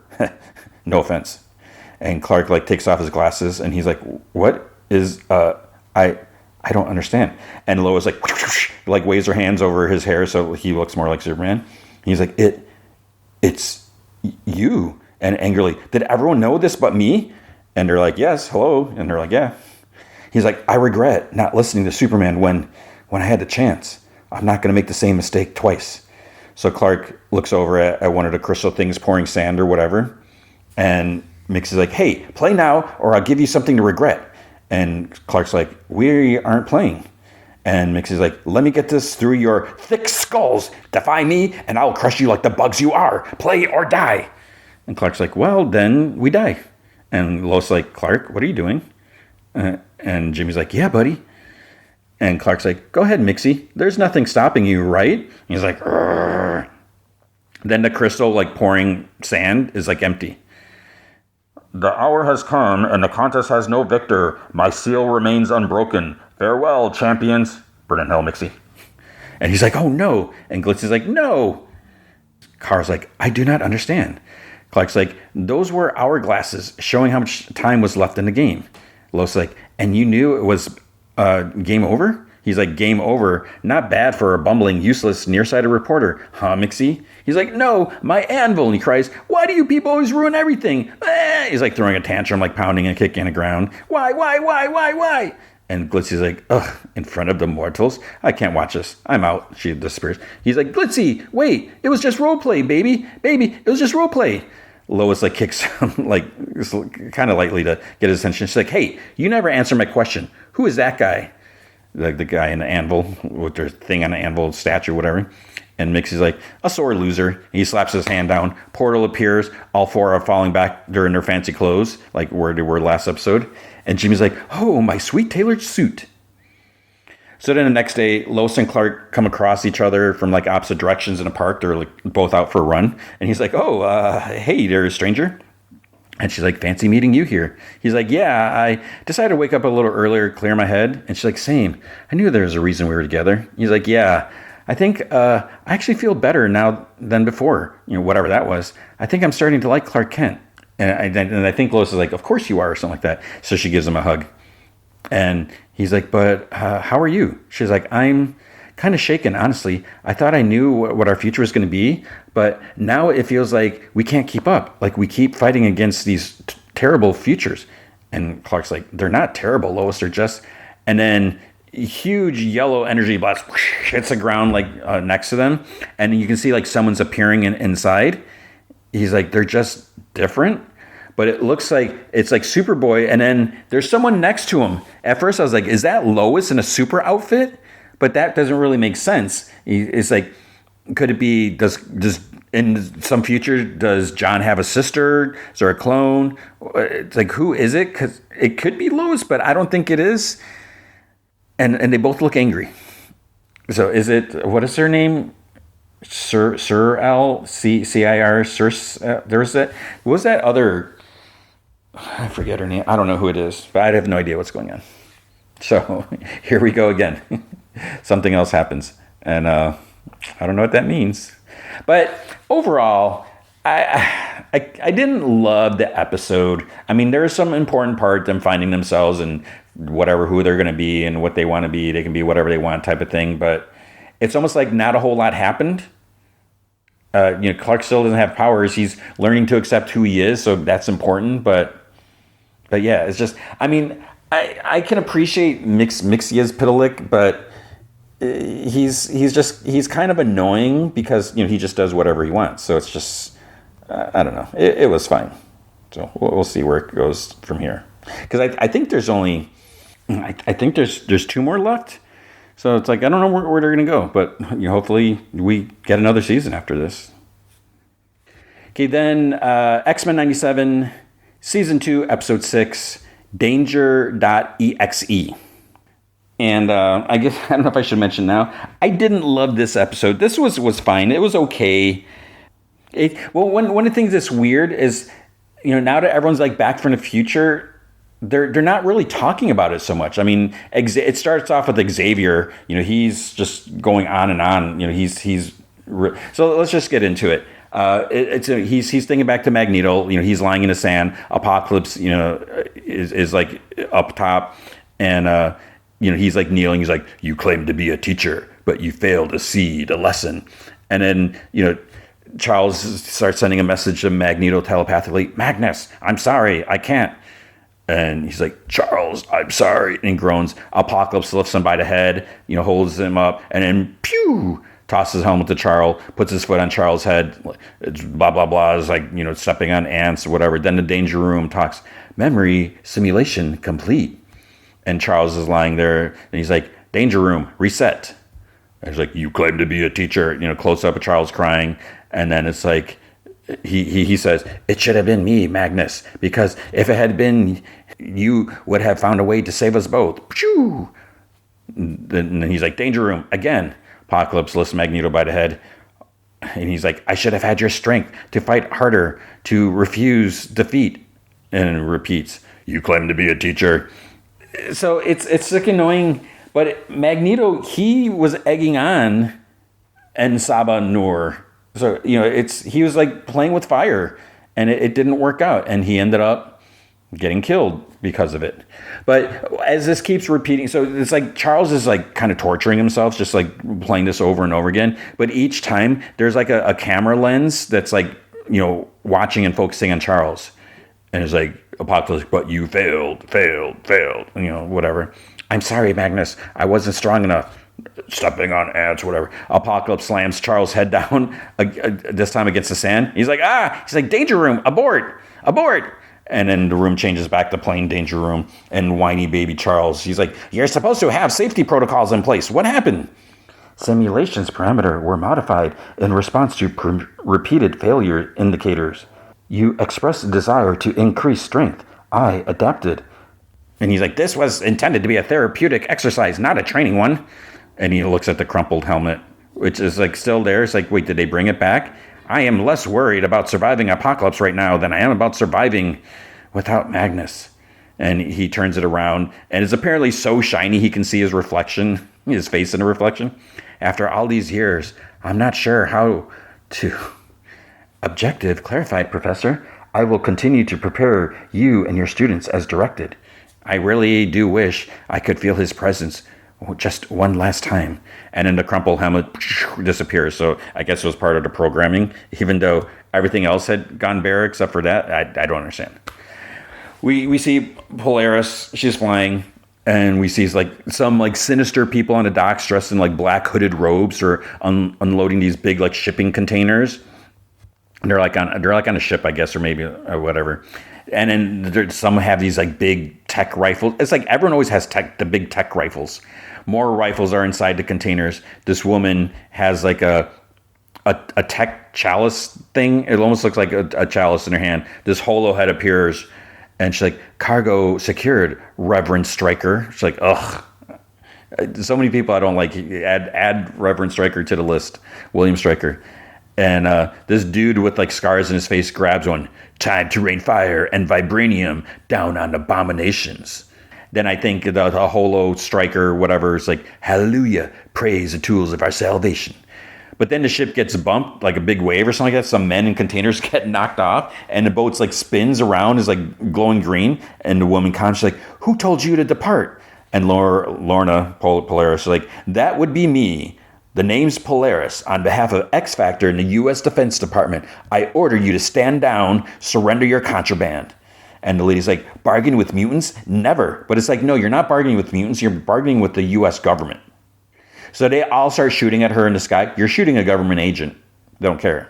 They start shooting at her, and she like dodges, and there's like some explosions as they hit parts of the ship or whatever, and then she lifts the container up, and then they hit it, and there's an explosion, but it only sends Lorna flying back. Like, no one on the deck is like really affected, maybe because it was up in the air, I don't know, or they weren't, it doesn't matter.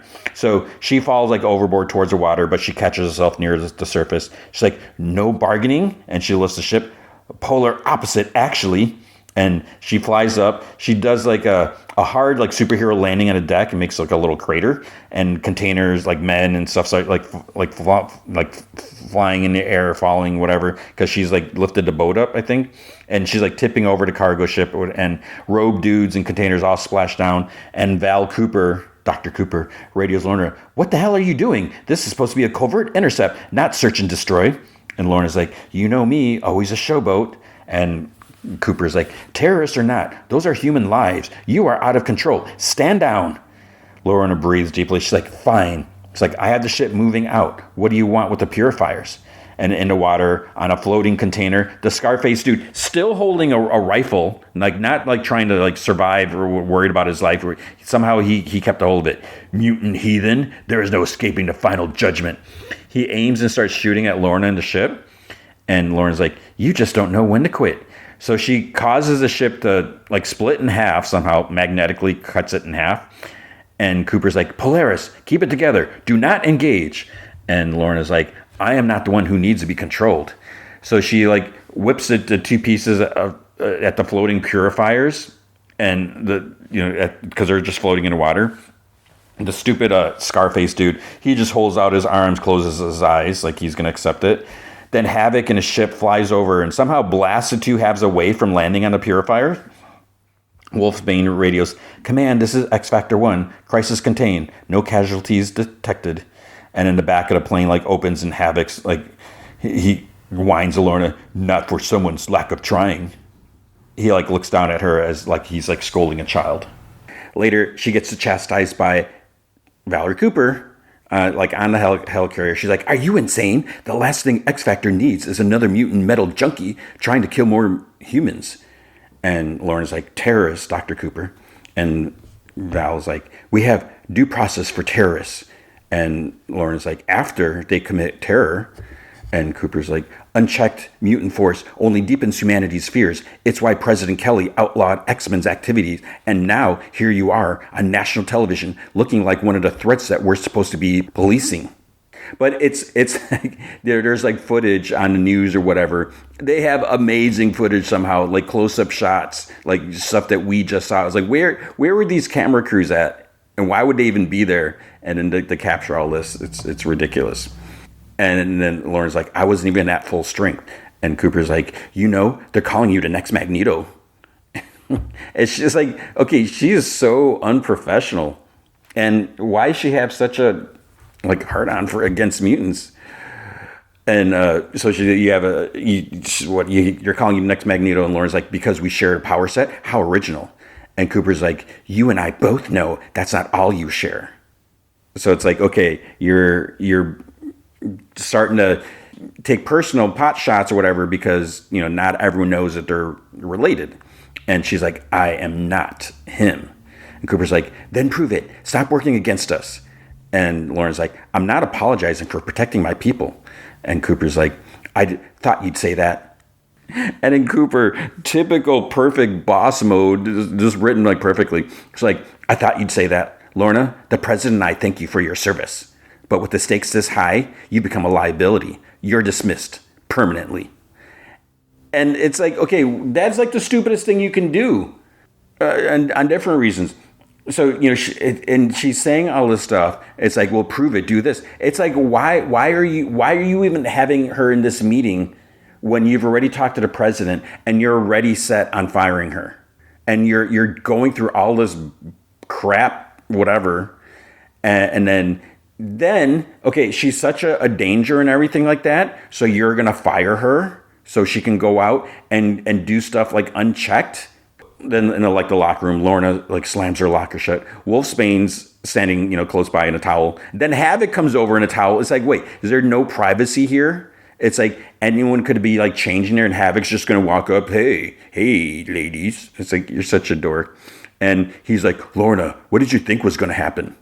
And she's like, the way I see it, I made your job easier, but I would have appreciated a heads up. He's like, I didn't want this. And she scoffs, like, funny, you used to think my particular brand of impulsiveness was worth something. He's like, yeah, well, it used to be just a headache, not almost getting people killed. And she turns to face him.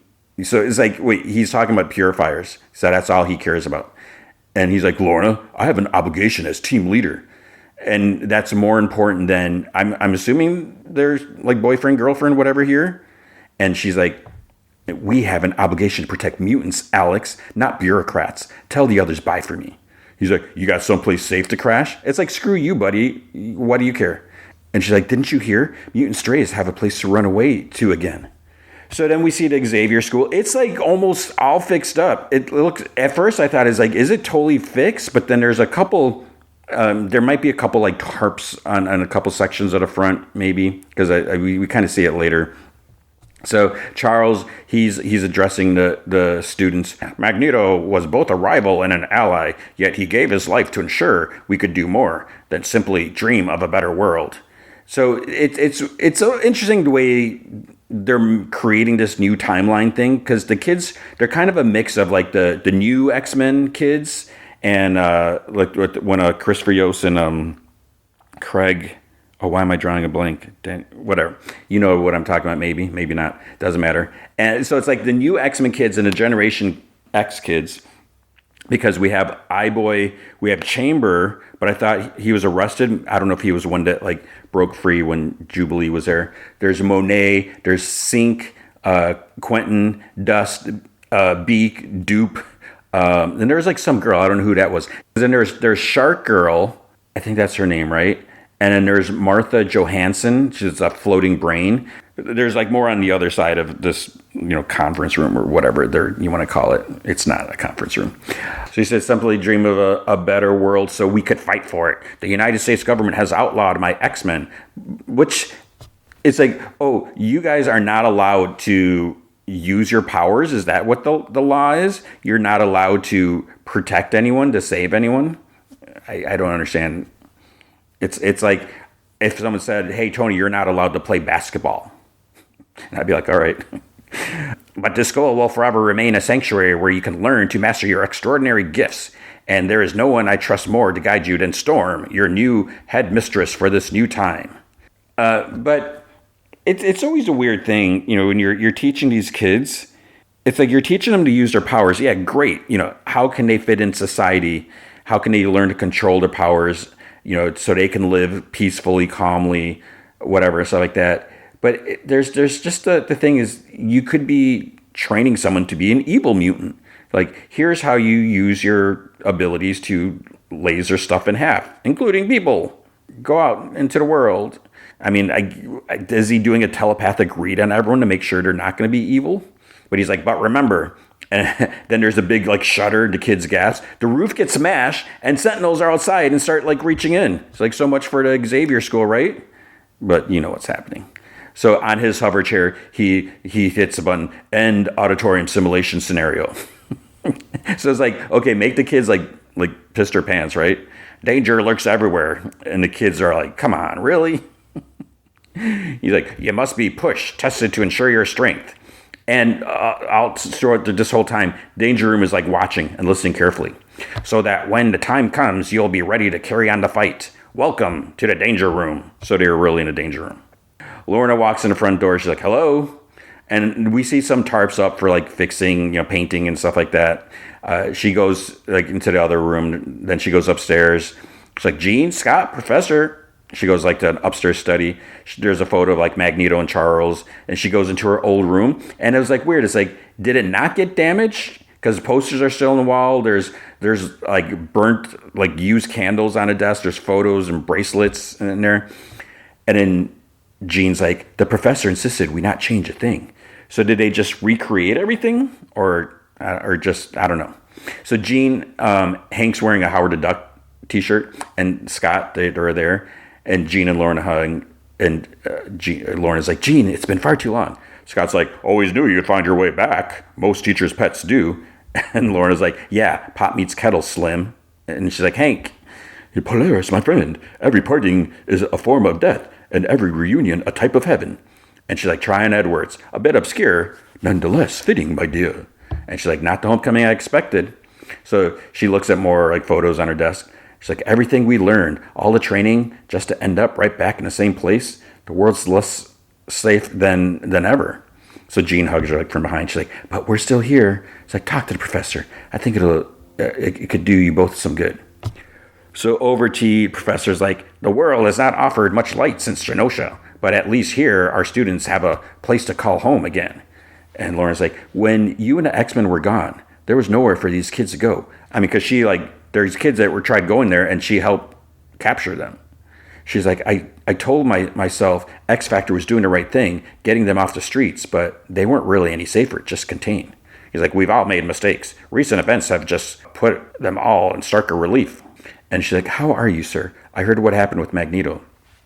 And he's like, when he blacked out the world on E-Day, I was forced to infiltrate his mind. I hoped a piece of Magnus might still linger somewhere inside mine, but I cannot sense him. I do still see him everywhere, though, even now. And she's like, I guess you saw the headlines. X Factor operative, Magneto's heir apparent. She's like, quite a mantle to carry. And she's like, we may be blood, but that man is not my father. It's like, you were the one who raised me while he was too busy off raising hell. She's like, I know you have always wanted to be your own person, but perhaps understanding your father might teach you something about yourself. And Lauren's like, no one is going to tell me who I am but me. We all must face the truth of whoever it is that haunts us. A group of us are leaving to tour the wreckage of Genosha. Perhaps while I am searching for my answers, you can do the same here amongst people who love you. And she's like, sure, you want your freshman hanging out with the unstable school dropout? He's like, please. They met Wolverine. Which is true. So it looks like Scott, Jean, and Hank are going with the professor. Lorna waves him off, and Storm and Forge come up. Storm welcomes her, and Forge is like, oh, miss me so much? You got yourself booted off the team, eh? Then Morph comes in as they're catching up. It's like 2 seconds later. He's like, duty calls, headmistress. There's danger in the danger room. So the kids are in a danger room. One's lying on the floor, and Bishop's giving him chest compression. So it's Wing. So remember, he was injured in the comics as well. So Storm enters, asks what happened. Bishop's no clue, but the kid's pulse is dropping. He's like, Storm, hit me. So she tells everyone to stand back. She zaps him. He channels the energy against Wing's chest, checks his pulse, and he nods to Storm. He stands. And he's like, start talking, punks. What happened? So it's I don't know how long he's been there. I don't remember. But man, he's got no bedside manner or whatever. He's so harsh with these kids. Then Forge's big wrist gauntlet tells him there's a perimeter breach at the front gates. So Storm tells Forge and Morph to go with her. She tells Bishop stay and monitor the boy. Asks Lorna to help Bishop. So he doesn't know what it's like to be a student here. So obviously try to keep things a little calm. He wraps a bandage around Wing's head, and then to the kids, he's like, y'all gonna help? Or is gawking and staring your mutant power? Lorna brings this metal gurney up. She's like, ease up, tough guy. Their friend nearly died. He's like, no thanks to them. She's like, you the X Factor chick from the news? And she's like, it's in the future, do they not know the chick is not okay? I mean, it's not the best. She's like, Polaris, let's get Wing to safety. Then maybe they'll open up about what happened. And then, shunk, big door slides shut. And Sync's like, what the? And Quentin says the door sounds very locked. Bishop's like, all right, we're well past pranks being funny. Open up. The door disappears courtesy of the danger room. The kids start murmuring. And Lorna says the room's like she says the room's electromagnetic field it's shifting. And Sync says, I think it was Sync, he says that maybe Forge's safety protocol fell asleep. Bishop pulls out his mini rifle and he's like, let's try waking it up. He pew, pew, starts shooting. And Lorna's like, when in doubt, open fire. Interesting lesson for the kids. He's like, where I come from, you don't shoot first. The lesson's over pretty fast. So Quentin's like, how many X-Men does it take to find an exit to their torture chamber? Bishop like looks at him like over his shoulder. And he's about to say something to him. Quentin's, he sucks too. But then he sees this big rolling thing with like saw blades like dropping down and like swinging towards, from the ceiling, coming at behind Quentin and the kids. So Lorna shifts Wing's gurney. Someone's like, look out. Bishop tackles Quentin so he doesn't get killed. And he complains. He's like, geez, ow, dude. 4 big cannons things like pop out of the ceiling. Lorna tells everyone, behind her, stay alert. Laser fire starts. She blocks him with like magnetic energy. Bishop absorbs like some of the hits. He shoots and takes out the cannons. And then she's like, okay, shoot first. Lesson learned. And he's like, who turned on a video game?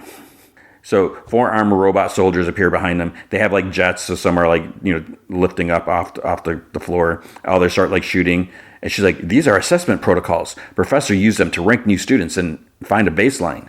So she uses the gurney to like push the students back out of the way. And she starts grabbing robots and spinning them around. And then in response to Lorna, danger room, she says, or a breaking point. And Bishop's like, who the hell is that? And Danger's like, you're a trial by fire. The professor programmed me to ready you for threats beyond these walls. As they have strengthened, so must I. And now, so must you. So the robots at this point are all like trashed. Outside, Morph asks what happened to perimeter breach, and Storm says that she thought, to Forge, she's like, he thought the system detected a threat. He's like, no, it became one. So Storm calms Bishop that the danger room has locked down the school. Forge is trying to reprogram it. Then the environment changes in the danger room. Bishop's like, this is the future. It's like, my future. How's it doing this? So someone's like, I don't know if it's like a techno rave or just I don't know what it was, but there's like some people around and stuff like that. And Lauren's like, danger room has cerebro tech. It's mining your memories. I take it you don't spend much time training in here? So Sync looks at one of the dudes, whatever, at the rave or whatever at, and he turns and his eyes are glowing. So he's like, run, sentinels. Bishop absorbs the blast. He's like, streets were my danger room. He like shoots. Lorna uses her powers. 3 sentinel humans like rise up. She gets ready to use her powers on them, but then a metal like cable like grabs her wrist and like yanks her towards like another. She zaps through the cable and like busts his forearm off. So it's like still attached to the sentinel's arm, so it's just like his forearm attached to the cable. And she uses it to like swat it in the face. She's like, prefer to deliver the punches myself. So she keeps using it like as a whip. She's like swinging it around, like whacking them and stuff like that. So Danger Room like continues to monitor. You remain the A+ student. To continue to prepare you, I have to get smarter, more aware. And Lorna's like, you evolved. And Danger Room's like, only the strongest survive. And you know better than anyone what my creator is too weak to understand. There is no greater motivator than pain. So Lorna's like, enough, let us out or I will tear this room apart with you in it. I know you, Lorna. Too impulsive, uncontrollable, a liability to mutants, feared by humanity, the natural-born villain, desperate to play the hero. So then the Danger Room created like some little images of a ship and her attack against the Purifier. And then there's like a giant image of Lorna that turns into Magneto, yet doomed to fail, just like your father. So somehow this triggers something in her. Her eyes glow. She screams. There's a big circle wave of energy that comes out. The kids have to like duck. Bishop grabs her wrist. She's like, Polaris, get a grip. You're hurting the students. And she looks around and she stops. She's like, thank you. But then there's like a bright light explosion at the front of them. Stuff starts like forming together. Just the power I require, coded to evolve, engineered for survival. So she takes on like a humanoid, the humanoid like Danger form from the comics, where she can walk, has 2 legs or whatever, and like a full-on body, like a human body type of thing, but robotic. And Bishop's like, always a damn killing machine. Now, shall we begin? So she charges, Bishop shoots, and she like dodges like left and right. She punches him. Lorna tries using her powers, but somehow it doesn't work. It's like, I don't know if there's like non-magnetic circuitry in the Danger Room or whatever, but you would think it's like all metal. So Danger jumps to the side. She delivers several like blows to Lorna's like ribs and guts. Lorna falls to her knees, and she gets like punched square in the face. She comes to. Storm's like right there, and Lorna's like, "The kids, please tell me the kids are all right." And Storm's like, "Shh, be calm, all are well." And she's like, "What about the breach?" And she's like, "A false alarm designed to divert the team's attention. Whatever this program has become, it has stolen one of our mini jets." And Forge is like, "Tracker says it's going to Genosha." And Storm's like, "We must get to the professor." And Forge's like, "We can't, darling. Kelly's executive orders. We get involved, we endanger the school's charter." But it's like, they're just flying to Genosha. It's like, how come Professor X and 3 X-Men fly there? Do they have like permission? And so Storm's like, "Then it is on you now." Lorna's like, "You saw what happened. I fell right into that Deathbot's hand, completely lost control." Bishop's like, "If it's headed where I think it is, I need a partner who ain't going to hold back." So I don't understand. So I guess maybe Storm can't go because she's the head mistress. I don't know. So Genosha's still trash, buildings are rubble and everything like that. Professor X, he's out in the rubble in his hover chair. He talks to his giant smashed statue of Magneto's face. "Magnus told me he brought mutants to Genosha for me, to build a nation where my dream could become the reality. I knew it would be painful visiting here, but I hoped it might offer some kind of answer for how I could honor all Magnus' sacrifice." But it's like, give me a break already.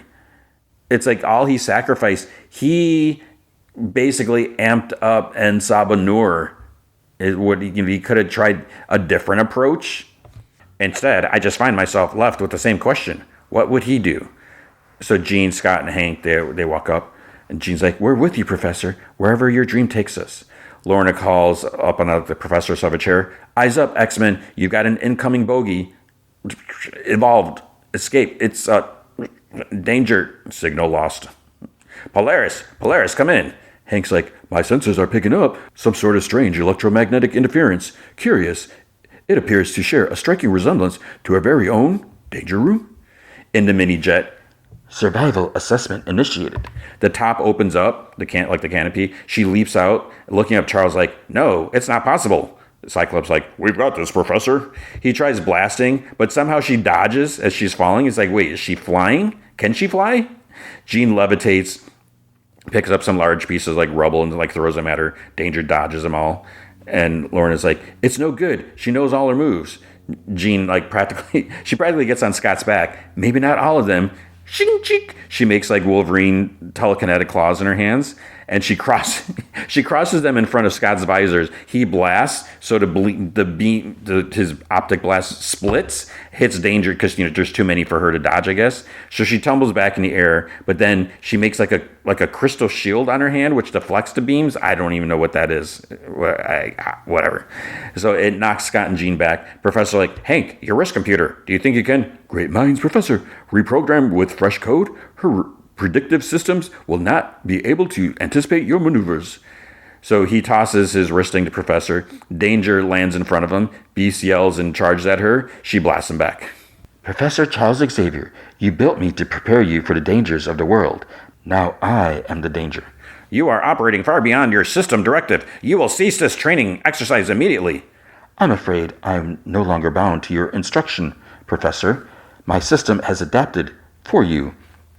You wanted to learn how to survive in a world without Magneto, and where better to begin than in the ashes of your greatest failure?" So she moves towards him. He hits a button on his chair, and 2 cannons pop out in front. Pew, pew, pew. She dodges. She it's almost like Neo in the Matrix, where she keeps moving forward, and he hits more buttons. His chair reclines like completely, and he shoots out from like the main part. And he like rolls off on this little like gurney, whatever, like the seat, and then he rolls off of it like to the side. "What a pity! I ruined your fancy chair." "It's all right, child. You did bring me another ride." So he still has Hank's wristing. The mini jet circles back, and it takes her away with like a bit of a crash, because it just like knocks her out, and then it blows off away. Bishop and Lorna are like flying to Genosha. And he's like, "Something tells me Danger picked the wrong X-Man to screw with." And Lawrence like, "Charles is made of sterner stuff than most give him credit for." So Charles looks at the black smoke. Danger starts like walking towards him, like through the smoke, dragging an axe. "Professor Xavier, always trying to turn an inevitable tide. So she's a little damaged, but she's like scanning for him because he's like hiding behind this like big thing, big piece of rubble or whatever. There's like slight glitching. So he ducks behind, where he's hiding. He telepathically calls Scott, Jean, and Beast. I fear I cannot hold her off much longer. So she finds him, grabs him, lifts him like right in front of his shirt. She holds up the axe. This time, I go for your head. The axe is pulled out of her grip by Polaris. It whips around, and then it comes back at Danger, knocks her back. Doesn't do any damage, just knocks her back. Danger roars and charges, but Lorna makes like some steel cables grab her wrists and legs. Didn't factor me into your equation. A surprise. How welcome. And Lorna's like, think it's about time for a hard reboot. Stand down. I am just a product of what I am molded from, as are you, destined to repeat the sins of the ones who made us, bound to our creators, like magnets. So somehow she dissolved the steel cables. I don't know how that would work. And she makes like the steel girder smack Lorna. Jean like swoops down and makes this like little tornado around Danger. Lorna lifts a bunch of like metal like stuff and sends them into the tornado. So they're like smacking Danger like high speed or whatever. And then she starts to dissolve, but then she starts reforming. I was like, what is going on? Cyclops like, she's channeling the energy to heal. And Jean's like, we don't have enough power to overwhelm her. Charles like, we have all the power we need. We have you, Lorna. And she's like, me? If you summon all electromagnetic energy that you can. And she's like, Professor, if I lose control again and unleash this on everybody? Bishop's like, I'll absorb the spill-off, balance you out. And he's like, Lorna, you are your father's daughter. I have seen him do the incredible. Now, so must you. And she's like, I never knew him. Well, I did. And I can use my powers to share every bit of him that still lives in me. So Magneto's voice is like, I'm trying to be better. And holding hands, they both float up. Lots of energy around. Bishop's like, take some. And Magneto's like, don't be afraid. When he's like protecting Morlock kids in Genosha. Danger's asks, like, what is she doing? And there's more memories. She has tears. She yells. Danger says, finally, strength. Boom. Danger falls. Lorna and Child like drift down. And she's like, I felt him, Professor. My father. He's like, so did I. I think I finally understand what we must do next. So the professor, like, he's speaking, lecturing, whatever. If the life of Magneto taught me anything, it's that it is never too late to reimagine oneself for the sake of the future. So he and some X-Men are on the stage they're at the Genosha ruins, talking to, it looks like, must be members of the press or maybe government people, I don't know.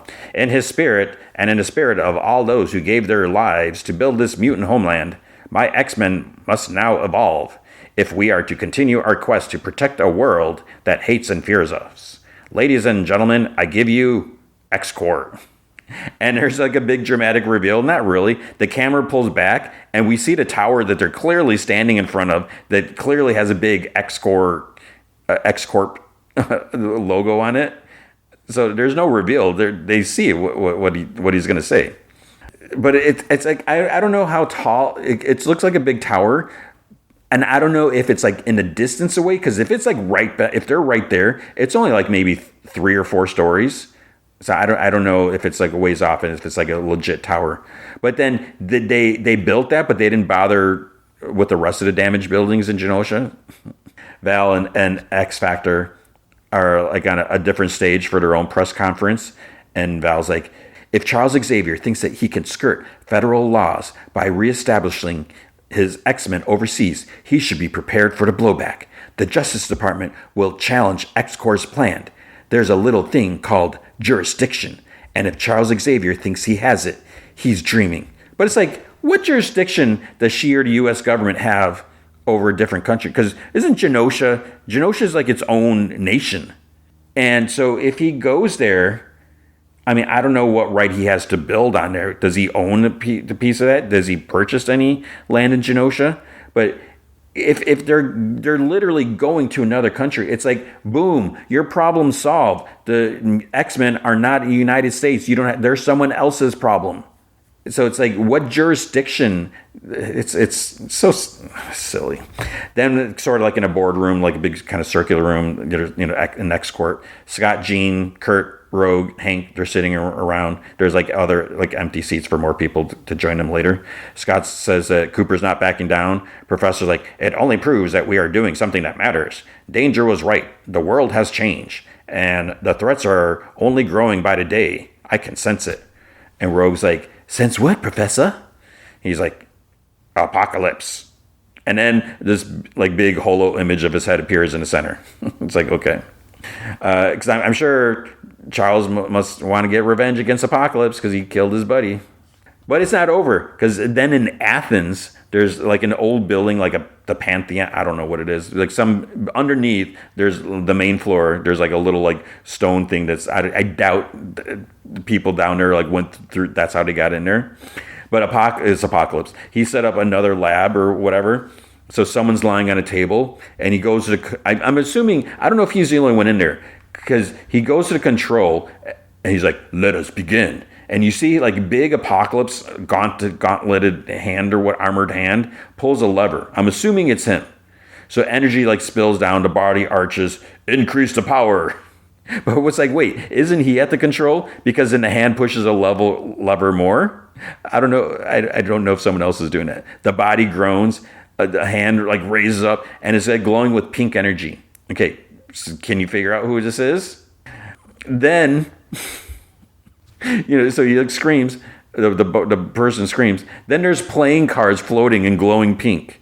And somehow the playing cards turn into tarot cards. And then they all go into the body and like kind of cover up the body. Apocalypse was like a watching, and then we see Death Gambit. So this happened in the comics. He's I think he's a little like grayish or whatever. We see him, he smiles. So Gambit is back from the dead, and now he is evil.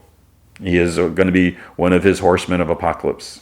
But I didn't even think about that, because when they killed off Gambit, I'm like, really, you're going to do that? It's like, how are you going to bring him back? And I didn't even think about this whole moment.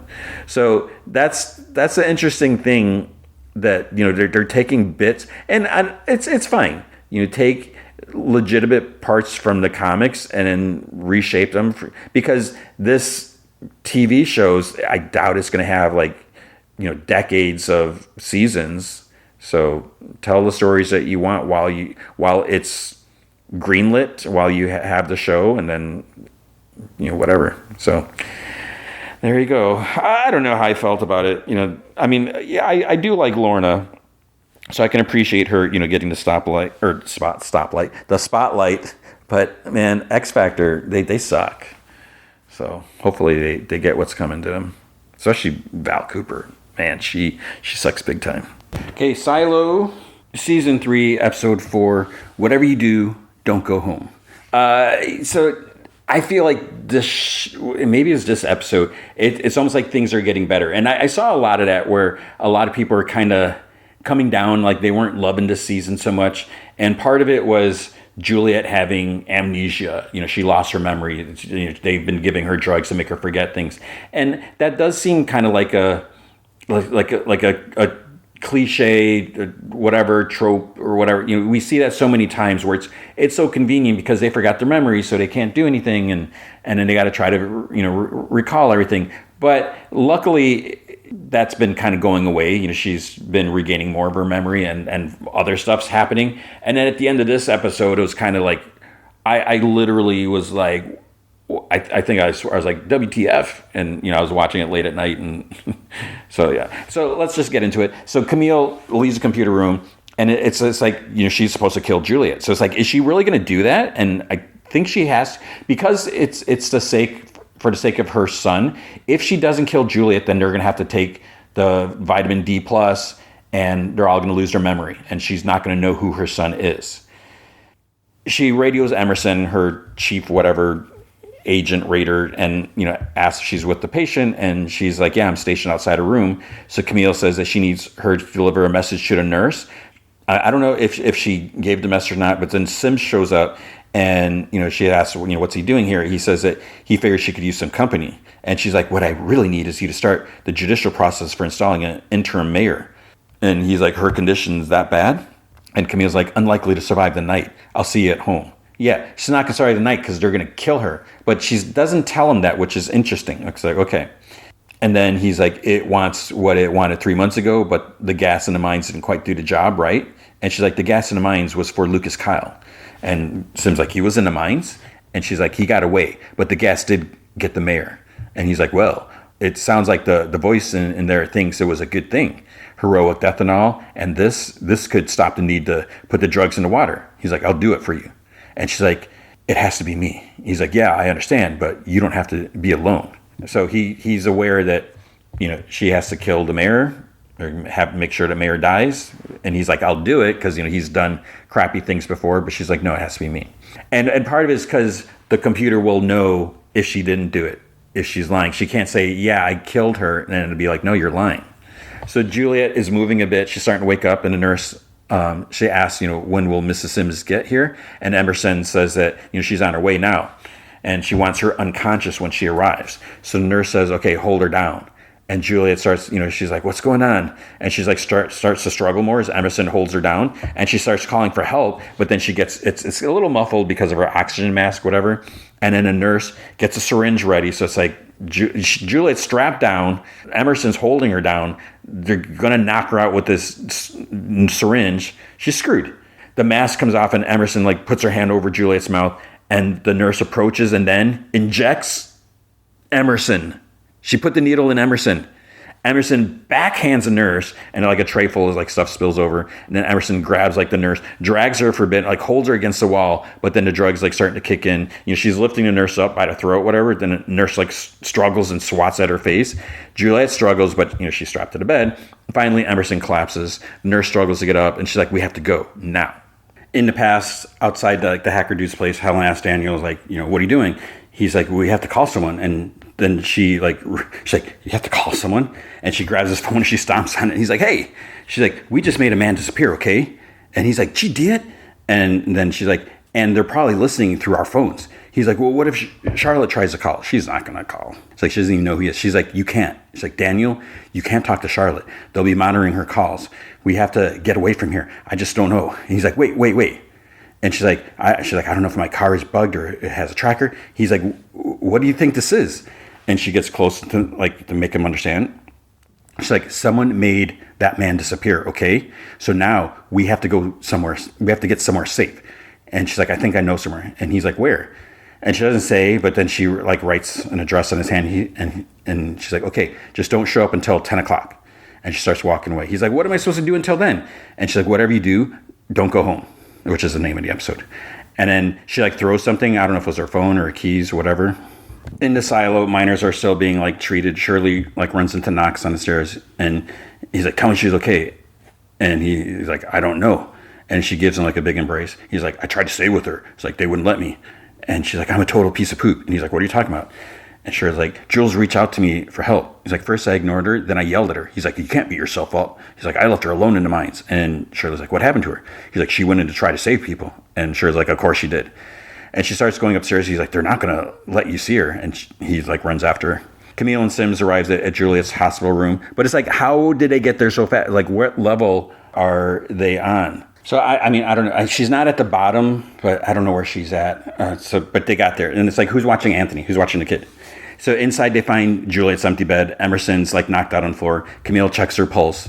Then we cut to the nurse is helping Juliet to walk. She still kind of out of it and everything like that. They're not being very discreet, and she's coughing a bit. But the nurse did bring this mini oxygen tank and has Juliet. They sit down for a bit, and she breathes through a mask, whatever.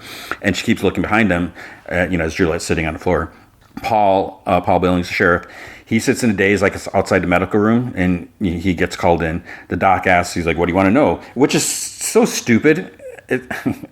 Paul's like, he says he wants to confirm the cause of death was rat poison. Doc's like, "Can't do that." And Paul's like, "You need more time?" He's like, "No, I mean, she wasn't poisoned." He's like, "I got a full house tonight whose COD, cause of death, was aerosol-based rat poison. Their lungs are fried." It's like, "Hers are kitchen clean." And then there's this deputy, whatever, with her, and she's like, "Well, then what happened?" Doc's like, "She was struck in the back of the head, hard." It's like, wouldn't you kind of lead with that? It's like it's so stupid. And he's like, pretty sure by a length of rebar, there's a rib pattern in the wound. And the lady's like, when? He's like, by the pooling, a couple days. So Paul asked the deputy, he's like, where'd you find her? And she's like, one of the search teams went down a closed off tunnel just to be sure, found her way back. And then he's like, maybe she was there for some reason and a ceiling caved in if they use rebar. And the doc's like, no, when I said her lung was clean, I meant she didn't die in the mines. Anyone who dies in there, it's like, I've seen a bunch over the years, there's always dust in the lungs. So the lady deputy, she's like, she was never supposed to be found. And Paul thinks about it.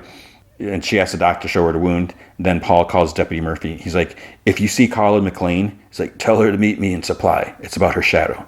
And the deputy's like, you find her? He's like, yeah. In the past, Helen brings Daniel into his apartment, and he's like, oh, it's not what I was expecting. So it's obviously not your place. And she's like, what's that supposed to mean? He's like, just that you drive a 30-year-old Saab, not ironically, and this is different. So it's like pretty nice and everything. She's like, for the record, I helped pick out the furniture. And he's like, for who? And she's like, Palmer, my ex. And he's like, and this Palmer is okay with you just coming in and out whenever you want?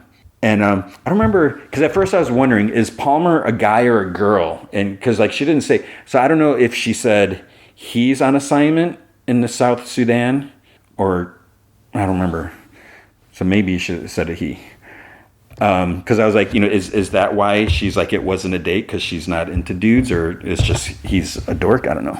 But then she's like, hey, take off your shoes. So she brings him a pillow and blanket there's like a loft above, and as he's taking off his shoes, he sees a big black and white photo of her like lying down. He's like, wow, first thing I do when a relationship ends, I bury all evidence deep in the earth. But this guy's got a giant photo of you up on his wall. And she's like, yeah, Palmer's like that. At this point, I wasn't sure if Palmer's a guy or a gal, and Danny's like what? And she's like, petty. He's like, so that's what you're into? Not petty Pulitzer winning type guys? And she's like, God, it was not a date. Then he's like, is there any food? And she's like, help yourself. She's like, where'd you go between Steve's and here? He's like, just walked around, tried to clear my head. But it's like, I hope he doesn't like, because she didn't say anything, but it's like, you can't use credit cards or anything like that because that can be tracked, right? So hopefully they're aware of that. He asked where she went. She said to office. He's like, what office? You were fired. And she like kept my key card. Needed a computer. So I did a bunch of searches on Steve's address. It's like, oh, it turns out actually his name, his name, Stephen Price. Finally got what I thought was going to be his cell. Recording said a number was not in use. And Danny's like, maybe it wasn't his. She's like, well, then I called a number for the father of Charlotte's squadron leader. Danny's like, Mr. Almeida. She's like, yep. Recording said number was not in use. And Danny's like, it was working the day before yesterday. Like, who the fudge are we dealing with? Should we go to the police? Helen's like, I'm guessing they're the kind of people who would make sure that goes nowhere. She's like, what's our next move? He's like, do we even have one? I mean, without the comms recording, we are moveless. And Helen's like, well, he said someone in Moldova recorded the unencrypted comms. If we could find out who that is, maybe we can get another copy of the recording, leak it. He's like, how do we find someone we know nothing about? At Steve's, he's like, that chess game. And she's like, weird, right? It was like his whole mood shifted when, his turn was up. And then Danny's like, there was something going on. Like he was like a couple of moves away from mate, and then he just exposed his king. Maybe he was just distracted. And she's like, and what if he wasn't playing to win? What if he was playing to communicate? And Danny's like, what do you mean? And she's like, okay, when Snowden leaked those NSA documents in 2013, it came out that government agents were using World of Warcraft to infiltrate terrorist organizations. They thought that the terrorists might be using online games to communicate. Danny's like, what would he be trying to say? She's like, I don't know. The king has fallen. Look, it doesn't matter what he meant. If we can find out who his opponent was, we may have another lead. He's like, how do we do that? And she's like, okay, I caught just the tail end of his username. It was something Bigfoot lives. Then she's like, well, that's ridiculous. He's like, great. And she's like, a little. And he's like, well, we got him. And she's like, it's what I saw. And she's like, what? He's like, well, you're good at this, Nancy Drew. And she's like, no. She's like, don't call me that. He's like, they call you that at school? It's a sore point? She's like, call me that again? Find out. I'll kill you. I'll kill you in your sleep. But there's a big smile on her face. So, okay. Patrick is brought to where they're hiding Lucas. He's like, they tell me you've been looking for me. Okay? Like, I'm afraid you're not going to like what I have to say. So this is Lucas saying it. And Patrick's like, what do you have to say? And Lucas like, you and your outsiders keep telling people it's safe outside. And Patrick like, because it is. And Lucas like, no, it isn't. What you see on the screens in a cafeteria, that's exactly what it's like. And Patrick's like, fudge me. And he's like, they got to you too? No wonder we couldn't find him. He was probably their guest in a big apartment up top. Lucas like, I've been in the mines. And Patrick's like, I've seen a cleaning video, a-hole. I know that they're lying. It's a fudging paradise out there. Lucas like, that video gets put in the helmets so whoever they send outside actually cleans. Patrick like chuckles like, video in the helmet? And he takes a step back, looks at Sandy and Kat, and Kat's like, you believe him? And she's like, why would he lie? And he's like, why would he lie? And I think Danny like rushes in the room. And he's like, what are you doing? He's like, Raiders are looking for somebody. This level's crawling. And Lucas like, look, whether you believe me or not, it doesn't matter. These three kept me from being hauled in by the Raiders. And if they wanted me to meet you, I figured I owed them that. But now I got to go. And Danny's like, no. And Patrick's like, great. Go back to your big pals up top. And he's like, hey, Juliet came looking for me in the mines. I'm going to find her. Move. And Danny's like, nobody's going anywhere. He's like, stop it. Then there's like a rattle at the door. Judicial security, open up. They all stand still in silence. Patrick whispers, like, looks like you're staying with us. Shirley runs up to the hospital entrance. Raider guard like orders her to step back. She's like, my friend's in there fighting for life. I need to see her. And he's like, this area's on lockdown. Nobody in or out. She steps closer. And he's like, if you don't step back, she's like, what are you going to do? And Knox is like, hey, Cheryl. Yeah, Knox pulls her away. He's like, we tried Cheryl. And she's like, what if she doesn't make it? What if we don't get to see her? He's like, you're definitely not going to see her if you're locked up for assaulting a Raider. He's like, let me talk to him. So he goes up to the guy. He's like, I didn't introduce myself. My name is Knox. I'm the head of mechanical. My friend here, she and the mayor have known each other since they were kids. She just wants to say, hey, tell her she's been thinking of her, that she'll, be right out. And then he's like, head of mechanical, huh? He's like, you led the rebellion. Knox like, well, and the Raider's like, I was down there in the generator room, saw all that gunpowder. I said, instead of marching you upstairs, we should put you all in there with the gunpowder, then light a match. It's like, what do you think? And the dude smiles, long smiles. And Knox like, I think you're entitled to your opinion. This is mine. Punch, punch, punch. He starts hitting him. He's hitting different Raiders and everything, but he quickly gets outnumbered and pinned down. Shirley uses a distraction to sneak inside. She starts sneaking down the hall, and around the corner, she hears Sims. We have a situation. Mayor Nichols is somewhere on this level. She may be with the nurse. All the cameras and medical were shut down. You take this corridor. You take that corridor. But remember, I need you to be discreet. So Shirley ducks into his closet and somehow locks it. So Camille comes up to Rob and asks, how did they miss this? How? And she's like, we handpicked that nurse. You said she was loyal. And so she's making it his fault now. She's like, always followed orders. And Sim's like, she did until now. And Camille's like, until. He's like, she must have sensed why you were coming down. And she's like, if we don't get this done, Sim's like, we will. And she's like, how? And Shirley pops out of the closet, and he's like, I know the nurses filed pretty well. If they get off this level, I have an idea where she might take Nichols. And Camille's like, where? He's like, she has family down below. And Camille's like, okay, send Raiders. He's like, Camille, we need to handle this quietly. I'll get ahead of them. And Camille's like, this has to end tonight, Rob. He's like, I'll take care of her myself.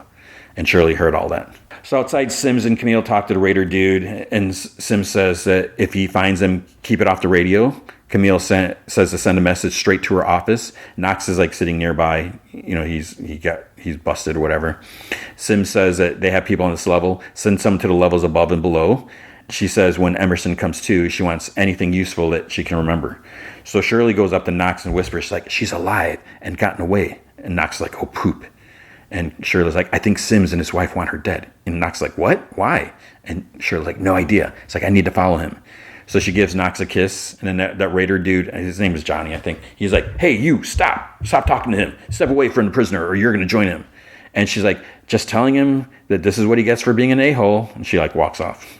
So Knox is going to jail. But he won't be in there long. In another closet room, someone outside is like, it's locked, and asks for a key. Juliet says that they're going to see them as soon as they leave. The nurse is like, they're not going through the door. She's like, I basically grew up in medical. She found out a long time ago, someone got tired of going all the way to the stairs to get down to the next level. So in a cabinet, there's like a secret ladder cut into the floor, like into the concrete and everything like that. So when the nurse tells her, let's go, Juliet like gets defensive. She's like, no. And the nurse is like, listen, I'm the reason you started getting your memory back. I took you off the torturing drugs. And Juliet's like, no, I spit them out. And the nurse is like, okay, even before that, someone asked me to replace them. And she's like, who? And the nurse is like, look, we don't have time for that. Right now, your choice is with me or the Raiders. So who would have asked a nurse to replace the drugs? Paul goes to the last place that we saw Orla, the big, like, whatever room, and, you know, where she was with her boyfriend and his dog. And it's like empty. So Paul comes out, dog comes up to him, and then the boyfriend dude comes out and apologizes, thought he was alone. He's like, she's friendly. When Paul introduced himself, dude's like, oh, I've never met, you know, one of you before. He's like, we don't get a lot of sheriffs visiting, especially in the middle of the night. He's like, I'm looking for Carla McLean. And he's like, McLean? She hasn't been up here for months. He's like, I'm expecting her. And dude's like, fair enough. He starts to leave. He's like, what's your name? He's like, Mike. She's like, Mike what? He's like, Davidson. And he's like, Orla Kent's boyfriend got your name from her sister. And he's like, oh, right. He's like, yeah, of course. Sheila. Yeah. Have you found Orla yet? And it's like, hope to soon. When was the last time you saw her? And he's like, here at work, just outside, Critical Supply. Paul's like, how'd she seem? And he's like, in what way? Her mood. What'd she talk about? He's like, oh, yeah, no. She seemed good. Yeah. She just been up to that council thing, and she was on her way home. He's like, you go with her? He's like, no. It's like, I was too focused on giving Dandy here some exercise. It's like, yeah, the bay we were in was deep, so that means I can throw the ball and give her a good run. It's like, yeah, we said goodbye, and I haven't seen her since. But you don't seem too worried. He's like, Orla's more independent than people think, family included. He's like, I'm sure there's plenty of things she's gotten into that even I don't know about. And he's like, thank you for your time. So that seems a little suspicious, especially when he's like, oh, yeah, when the sister mentioned it. So Juliet and a nurse are on the move. They're ducking from Raiders. Like they duck in this like alcove, whatever. So nurse like, they've moved on from medical. Juliet like squats down against a wall, like catch her breath. Nurse gives her an oxygen tank again. But they can hear, by judicial order, open the door immediately. Then the nurse says that she'll draw them away from Juliet. And when it's safe to go to the pump room on 76. And so, she notes the level. And then she tries telling her to wait as soon as she goes off. But the nurse goes. And they're like, that's a nurse, grab her. And of course, they recognize her right away. So she kind of fights them off or whatever. And she's like, let go. And she kicks. And then she's like, she's passed out in medical. And they're like, show us. So they have her arms pinned and they drag her away. Then Juliet makes her move. In the past, Helen wakes up, looks down from the loft, and the blanket she gave Daniel is all folded up. There's no sign of him. She goes down, calls up. She's like, he ran. He fudging ran. Then the door opens. He walks in with a pink box. He's like, hey. And she's like, hey. And Danny's like, what? She's like, I thought you chickened out. And he's like, oh, so you missed me? She's like, where'd you even go? He holds up the box. She's like, oh my God, there are black op a-holes after us, and you think donuts? He's like, and bear claws. She's like, you're an idiot. But she goes for one. So I hope he used cash and not a credit card. He's like, there's a bodega around the corner. Owner wouldn't let me use his phone unless I spent $10. So breakfast. And she's like, no, I told you we couldn't call Charlotte. He's like, I didn't call Charlotte, but get dressed. We have an appointment in an hour. And she's like, what? Where? He's like, the Pentagon. So Julia pushes open the door to the pump room. And then friggin' Sims creeps out. He's like, you need to listen to me. So Juliet ducks off to the side. She makes it out the door. Sims comes after her. So it's like, why would he be there? Juliet tries holding the door shut. Then Shirley pops out, yells for her to move, and busts the handle door. They rush off. They duck down an alley. And she's like, they're trying to kill you. And Juliet's okay. She's like, how the fudge did he know that I was going to go in there? Shirley's like, we got to get down to mechanical. He's like, we got places we can hide you. And Juliet's like, I need to find Lucas. And she's like, Lucas is dead. And Juliet's like, no, I talked to him. I saw him in the mines. No. Okay, can you at least take me to where you took him? She's like, the digger void is sealed off. And Juliet's like, okay, can you take me as far as you can? And Shirley's like, fine. So in the past, Daniel and Helen wait outside the Pentagon. This guy comes up to him, Kenny G in the flesh. And he's like, God, Sam the Ram. They do a handshake, bro hug. And he's like, you look good, man. And then he's like, that's my assistant, Helen. She's like, hi, nice to meet you. So he's like, Sam Ramsey or something like that. He's like, shall we go for a walk? And he's like, yeah. So then she's like, how do you two know each other? And Danny's like, we served overseas. And Sam's like, yeah, no big deal. We were in a band. And she's like, you were in a band? And he's like, yeah, the Lost Boys. And she's like, oh. And he's like, uh-huh. And Danny's like, no. And he's like telling me to stop. And Sam's like, yeah, we did 80s covers. Your old boss here used to shred on a sax. And she's like, wow. And he's like, back before we became boring civil servants. Danny's like, at least you get to hang out at the Pentagon. I'm stuck at a call center begging for votes. And he's like, so that's why you came here? He wants me to hack into the voting machines, get him reelected. It's like, nice try. KG. It's like, nice try. He's like, I need your help, Sam. He's like, yeah, you wanted a general meeting about cybersecurity? He's like, I need you to find someone. So then Sam's like, what kind of someone? And he's like, a player in an online chess game. She's like, we have one player's username, so we just need to find out who his opponent was. And he's like, doesn't exactly sound like official government business. And then Danny's like, my sister Charlotte flew into Iran operation. He's like, her squadron went very wrong. He's like, she's the only one of her squadron who survived. And Sam's like, poop. And he's like, yeah. And he's like, she okay? And Danny's like, that's TBD right now. Her memory shot. Helen's like, she had concerns about the mission, and then we managed to track down a comms recording. Sam's like, that's all encrypted. And Danny's like, they weren't encrypted. We heard he's like, we heard it. It's just 20 seconds, but it was, one of her concerns. He's like, wait. What exactly did you hear, Dan? What did you hear? Danny's like, airplanes that were no longer controlled by their pilots. And Helen's like, now our contact's gone, missing, along with the recording. Then Sam's like, you're not really his assistant, are you? And Daniel's like, something really fudged up happened on that mission, Sam, and we have to find that recording. And he's like, and you figured since we played Don't You Want Me and Rich Girl, I'd help you get access to military secrets? He's like, I have a sister too, Dan, and a wife, and kids. And I pledged my allegiance and signed so many secret documents you wouldn't believe. Except, no, you would believe because you signed them too. Danny's like, yeah. He's like, I have to take a lie detector test every 6 months. He's like, Sam, I get it. He's like, do you get it? He's like, listen, if it was my sister, I'd want to know what happened too. Of course, she's an insurance agent, so unlikely. If you ever want to jam for old time's sake, call me. He's like, yeah. He's like, right, I better go. And then he leaves. So Helen's like, okay, now what? Daniel looks around the courtyard, outside, because they're like outside the building. And that old guy is watching them. He like starts walking towards them. The old guy that was when she got fired and at the funeral thing, whatever, the memorial. And Danny's like, yeah, that guy was at Almeida's funeral.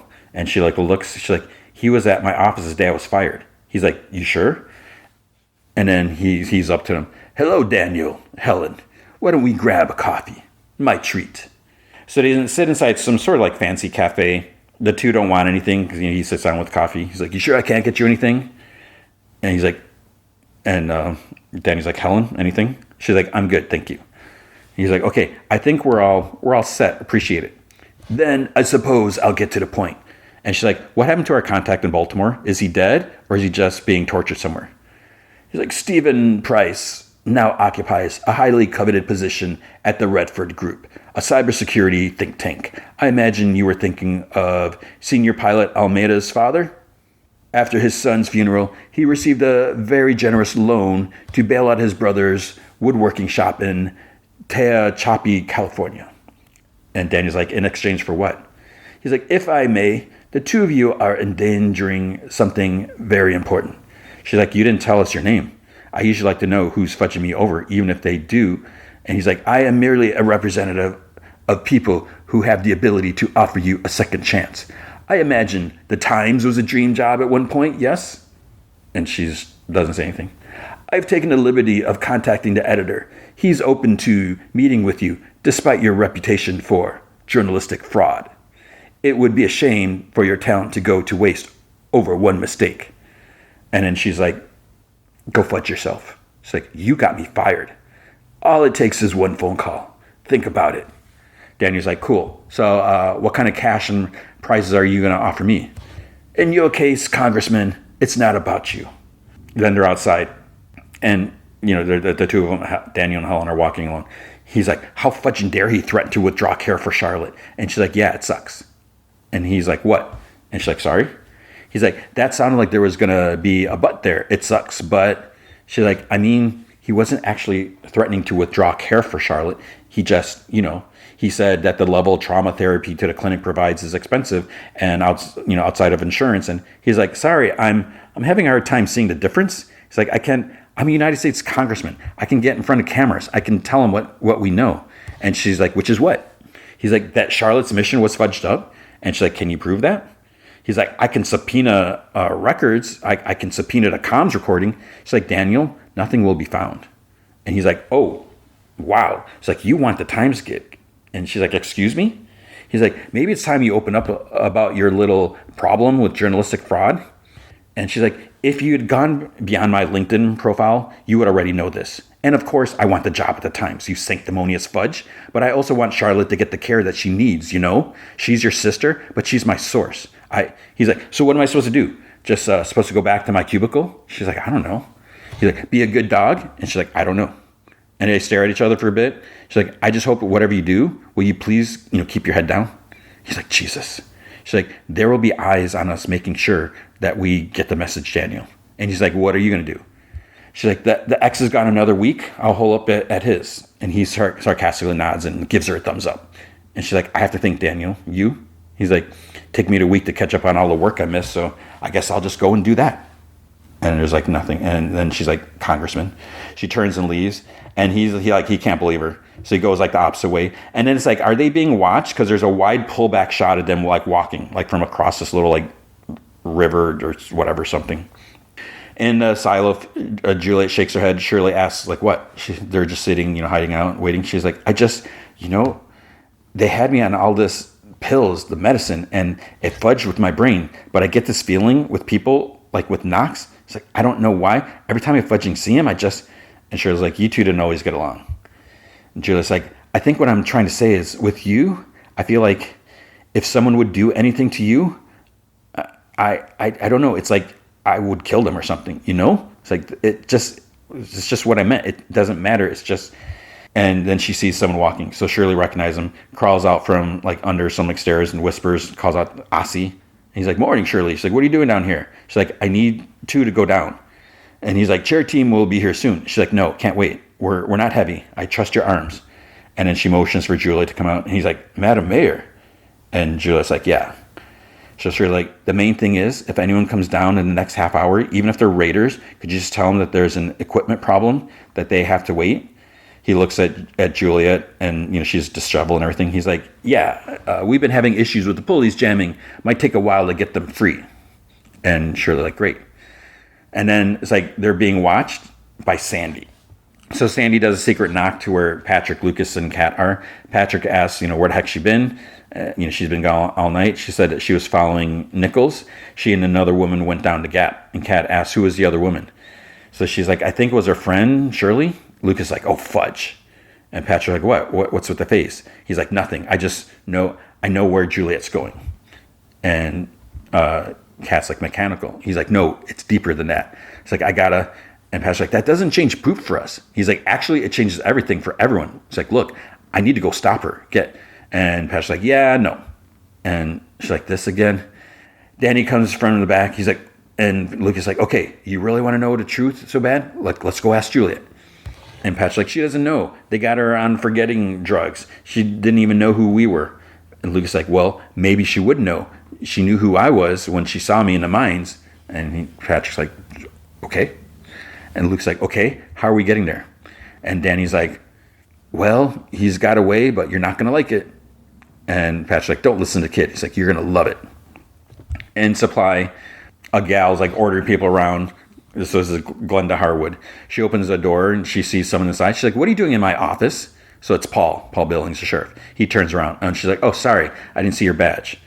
Paul's like, this is your office? And she's like, since the current shadow hasn't shown for 2 days, McLean's nowhere to be found. Someone's got to run this place. He's like, and you're that person? She's like, I'm McLean's former shadow, which makes me more qualified than anyone else. And unlike the current shadow, I never missed a day at work. He's like, you're not too fond of Orla Kent? And she's like, no, she took my job. She's like, your name is Glenda? And she's like, it is. So she took your boyfriend too? And she like scoffs. She's like, listen, Mike Davidson is no more Orla's boyfriend than you are mine, Sheriff. But he does like to think everyone loves him. And sometimes because he's an a-hole, he'll go out of the way to prove it. He's like, so she didn't take Mike from you, but she did take your job. Because it's like, did Glenda and Mike kill Orla so she can get the job? That's what it seems like, right? And she's like, I shouldn't be so small about it. To be honest, losing the shadow job, I was a little relieved. And Paul's like, because? And he's like, because, Mayor, it gave me a chance to go home for a bit. He's like, that's on 70. The mines. Ed Hardwood is your... And she's like, father, the legend himself. And she's like, somebody in trouble for something? And he's like, when was the last time you saw Orla Kent? So then we see Juliet and Shirley walking down a corridor, and she stops. And Juliet's like, wait. It's like, I know this place. Shirley's like, you used to come down here a lot. You had a boyfriend. And she gets like a flash. She's like, George. And Shirley looks at her, and Juliet's like, right? And Shirley's like, yeah, you used to come down to the void. You never told me about him, but I knew. They go around a corner. She's like, told you, sorry, because it's like boarded up. So Juliet walks up to the wall, and Shirley's like, what are you doing? And she's like, what, Jules? She's like reaching around, touching all the wood, like hammered on top. She looks between two pieces, and she's like, hey, can you hit the lights? So Shirley goes up a little way, shuts the hallway lights off, and there's light on the other side. She's like, come look at this, here. And then she's like, there's got to be a latch or some way to open it. So Juliet's like reaching around where then she feels like a rope on the other side. So she grabs, she's able to, touch it with her fingers, pulls on it, and the door swings open. Shirley's like, Walker said she sealed it off. And Juliet's like, clearly not. So then they hear someone, and Shirley says that she'll go see who it is, tells Juliet to shut the door. So there are like lights on the path on the other side, and she sees like, there's writing on the wall and stuff like that. There's a ladder. So she checks if it's sturdy. She starts going down. In the past, Daniel walks through his dark office, sits at a computer, looks up Helen, Washington Post reporter, fired after admitting fictitious source. Then his phone starts ringing, and he puts on a headset. He's like, hello? And they're like, who is this? He's like, hi, this is Congressman Daniel Keene. Who do I have the pleasure of speaking with? And then he's like, KG, it's me. And he's like, Sam, how did you? He's like, I routed this through a burner so no one can track it, but I gotta be quick, so just listen. What you said about your sister's mission didn't sit right. All week I've had an itch about it, so I started scratching, and that led me down a full-blown rabbit hole. I found something you're not gonna believe. So I was like, what is that? So Helen she's just trying to write. She looks at the photo her ex took of her and put on the wall. She starts turning off the lights, and then there's a knock on the door. He's like, Helen, you there? She opens the door. She's like, Daniel, what are you doing here? He's like, Sam called. He did some digging. And she's like, I thought he didn't want to help out. He's like, he found something. He's like, look, I know you said you wanted to stop, but yeah, I didn't know what to, I didn't know how to do this on my own. So they go outside. And he's like, this is us. And she's like, since when do you drive a minivan? He's like, it's a rental from a guy who advertises on lampposts. It's the closest thing I could get, to inconspicuous. And he took cash. And then here's the thing that I like about the way they did this scene and about Daniel's character. Because like he was about to go around the front of the minivan, but then he stops and he goes back, opens the door for her. And so she gets in and, she says, thank you. And then he's like, it could be stolen for all I know. So I don't know if that was in the script, but it was just like such a natural thing. And it also says something about Daniel that, it's inbred in him. You open a door for a woman. So I just like that little touch. So, maybe the car's stolen. He doesn't know. In the silo, Juliet reaches the bottom. She finds the area that she's like hang out with George and everything. And everything's still there. And then she hears something. Because there's like sort of some curtains like in the next, like further back. She's like, hello. She pulls back a sheet, and there's someone lying in a bed. Hello, Juliet. It's freaking Bernard, Tim Robbins. And it's like, he's supposed to be dead. Sims, killed him. He put plastic over his face. After they showed him he was burned after being in the fire thing. And then Sims threw him in the incinerator. He sat there, watched his body go in the incinerator. We've seen that. So I guess this is why Tim Robbins was at Comic-Con, the couple last week or whatever. Because I was like, why is he there with the rest of the cast? Well, I guess this is why. So it's just like, what is going on? How is he still alive? And yeah, so we'll find out. And now the movie feature is Spider-Man Brand New Day. So as I mentioned at the beginning, I love this movie so much, and for the longest time, because I often get people ask me, "What's your favorite Marvel movie? What's your favorite comic book, whatever?" And I would always say it was Winter Soldier. To me, Winter Soldier was my favorite movie, and part of it is because Chris Evans, Captain America, Scarlett Johansson, just the interaction between Captain America and Black Widow was great, and with Bucky coming back, and just the whole that relationship and everything like that, and then just the fall of Hydra. Or of Shield, and it's just there's just so much cool stuff. Just the action scenes, and it like what the Russos wanted. They kind of wanted like a '70s action thing, whatever. And they just did a really great job. I really loved it. Endgame and Infinity War, those are fantastic. All the movies were really cool. But there's always something about it, and maybe because while something like just all the heroes fighting Thanos and just so epic, and seeing everyone interact together, it's all cool and everything. But I think with Winter Soldiers, it's because it was a little more grounded, and as less. While the spectacles are great, there's like less spectacles. It was more character driven and story driven. So I think that really appealed to me, even though something like Infinity War and they're just like. They're like nerdgasm stuff. It's just like everything cool that you'd want to see. And it was, I will never knock those movies, how they were, And again, I've mentioned this before, like Captain America with Mjolnir, that was just so epic and cool.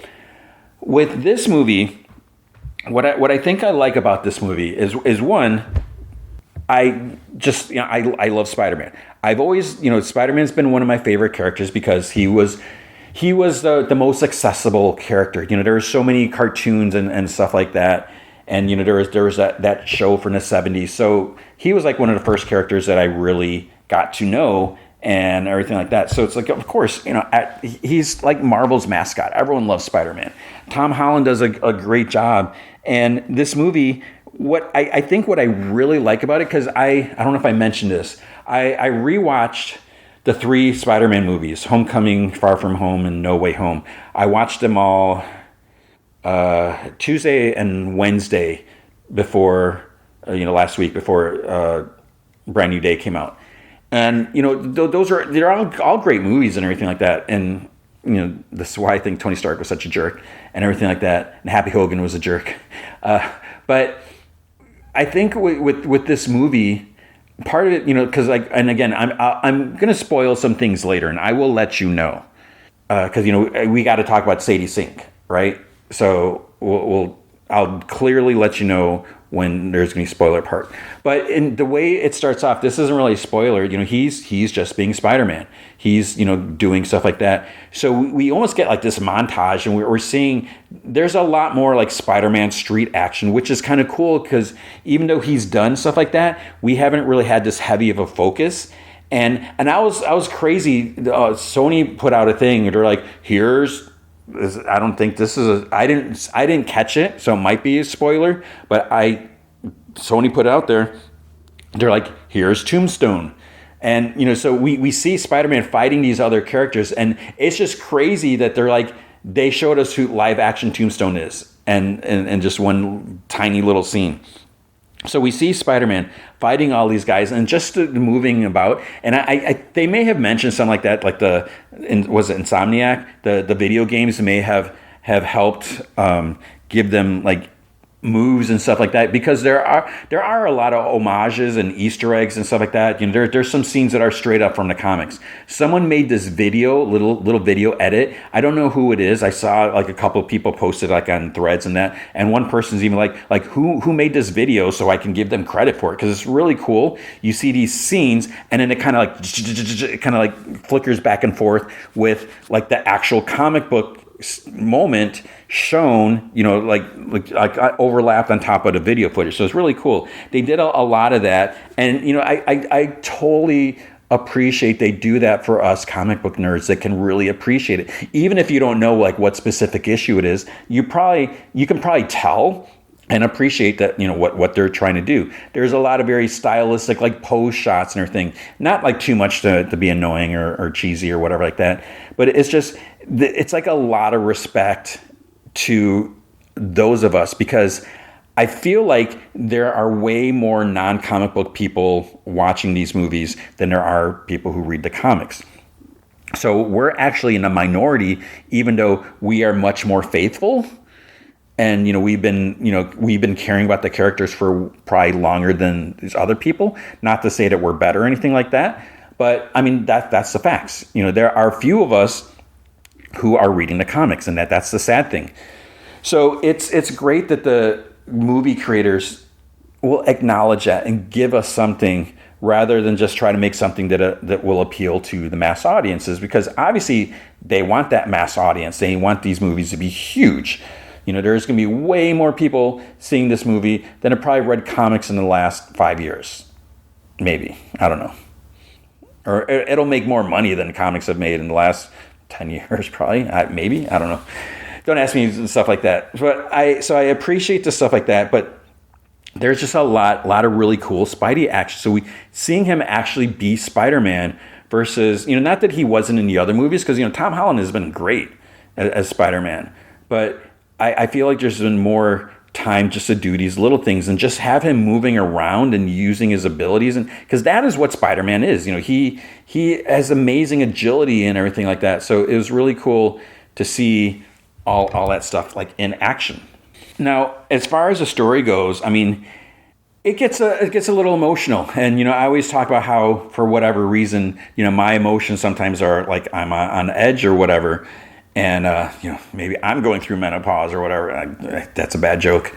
But, it is very sad. Like if you look at the way the last movie ended, that's watching it again, the scene with Aunt May and with Norman Osborn, that's just very tragic. And, Spider-Man, because he does so much, he tries so hard, and, things keep happening to him, and it's very tragic. And then just the sacrifice that he had to make, and it's kind of his fault in a way, but the way his identity was revealed wasn't his fault.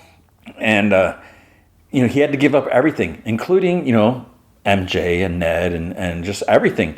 So he's been living, I don't know how much time has passed. I don't know if they give us. I'm sure the times, because they're saying Aunt May died in 2024. Spoiler, not really, but Ned. And so it must be at least like 4 years, because I don't know what they're a little bit ahead of us, I think.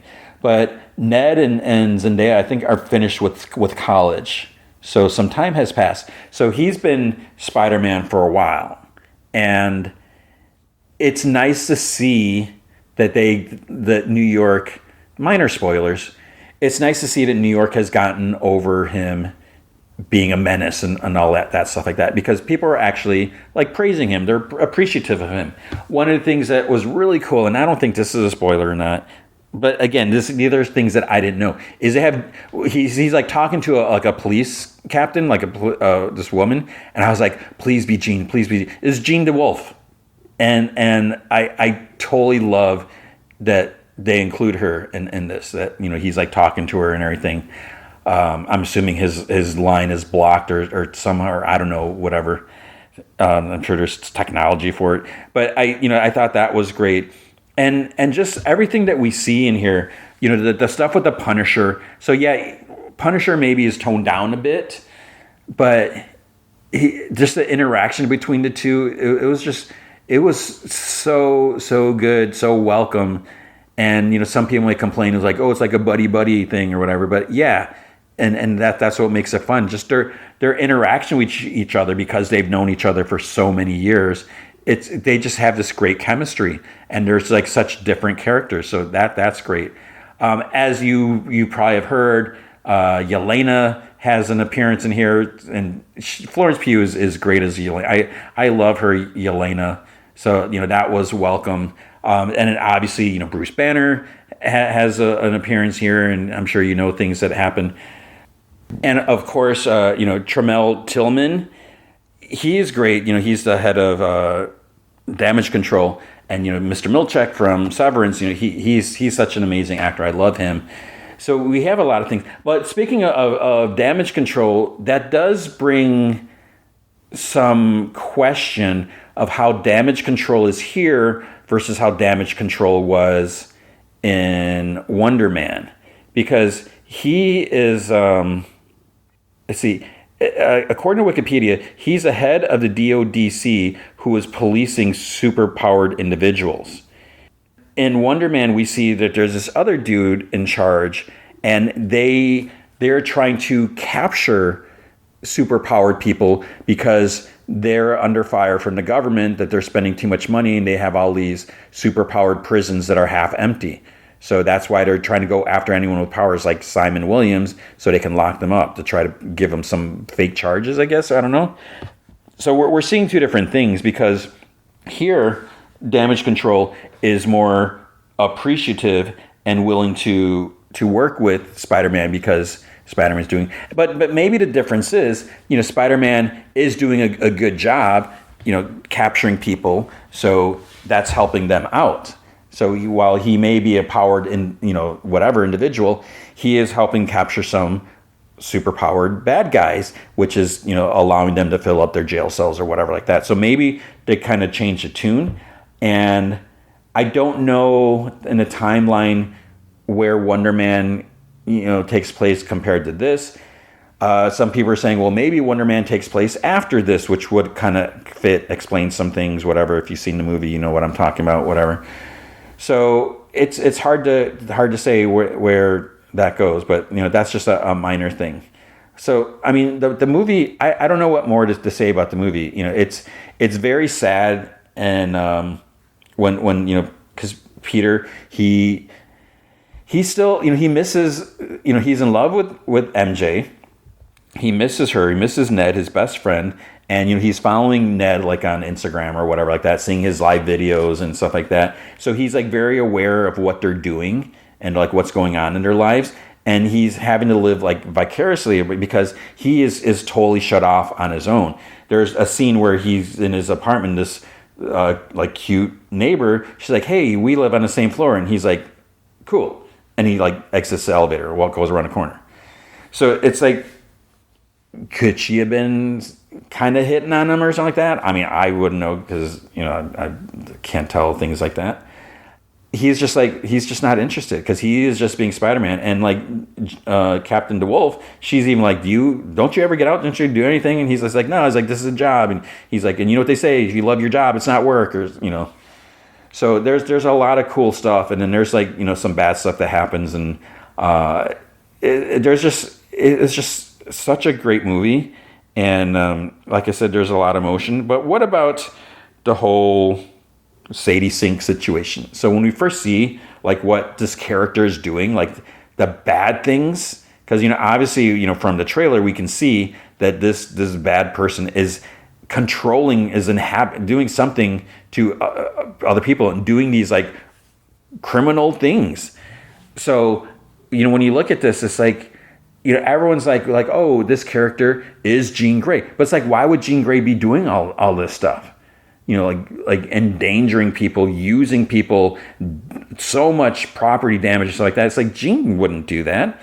So, there's a lot of stuff. It's like, man, what's going on here and stuff like that.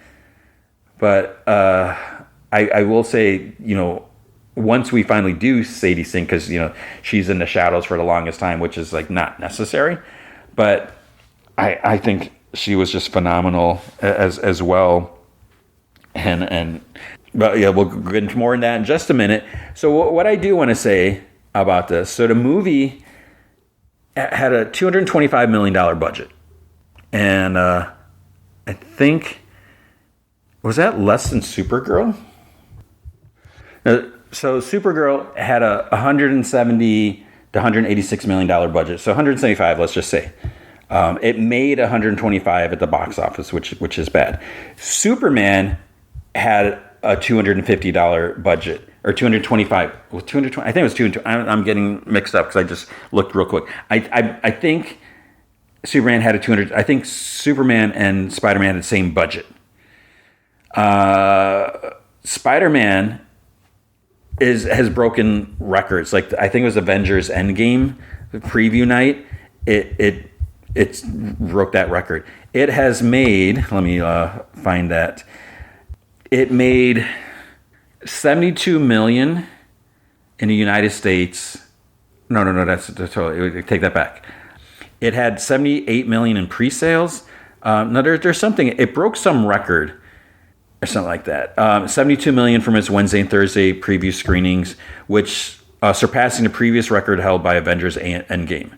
Before the film's release, it was estimated it would earn 260 to 280 million in the United States and Canada its opening weekend, with Sony estimating 195 million opening and 275 to 300 million internationally. So it's going to be huge. So if it makes 300 million, let's say it makes 300 million this weekend, that's the budget right there. So obviously it has to make more than that. You know, because I forget how much they spent on marketing and everything like that. But it's probably going to easily make it. The theater was packed when I went, and I'm actually seeing it again next week. I'm going to see, because I saw it on Screen X, which I should talk about that. I'm going to see it again on Screen X with my daughter, because I was able to lock her into a time, so hopefully that sticks and something doesn't come up.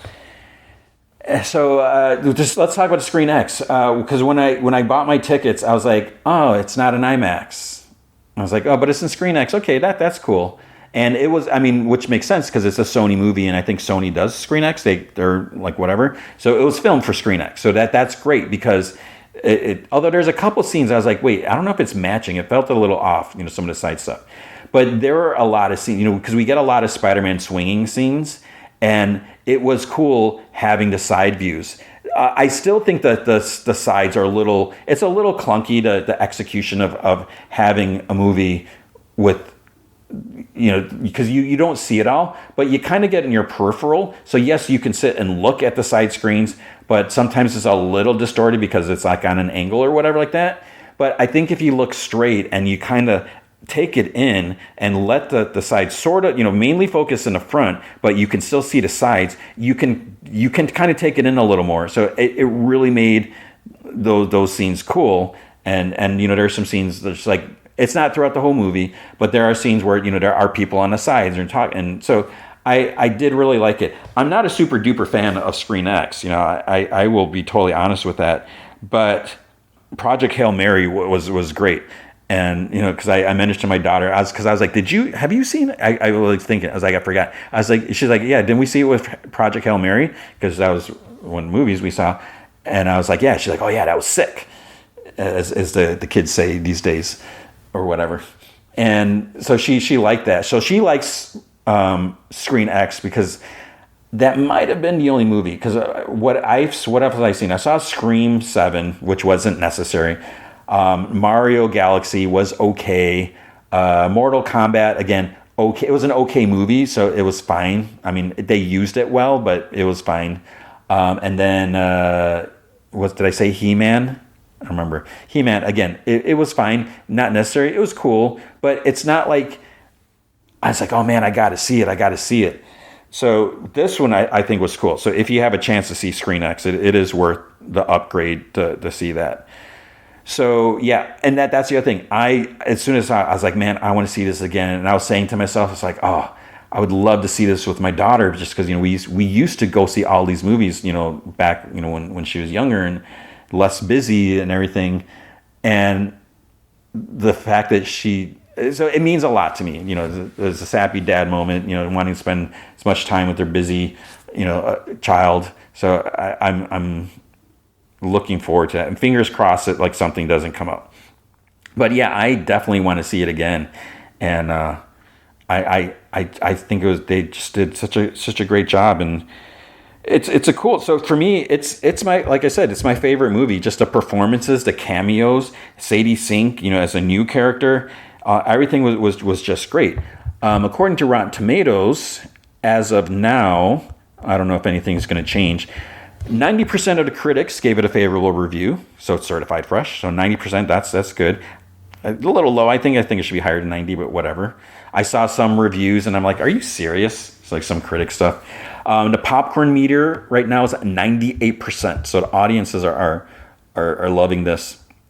Critics' consensus, spinning a web of spectacular set pieces together with mature emotional stakes and Tom Holland's soulful performance, Brand New Day is a promising reset that portends Spidey will remain sticky on the big screen for years to come. Yeah, so I saw some reviews were just like, are you serious?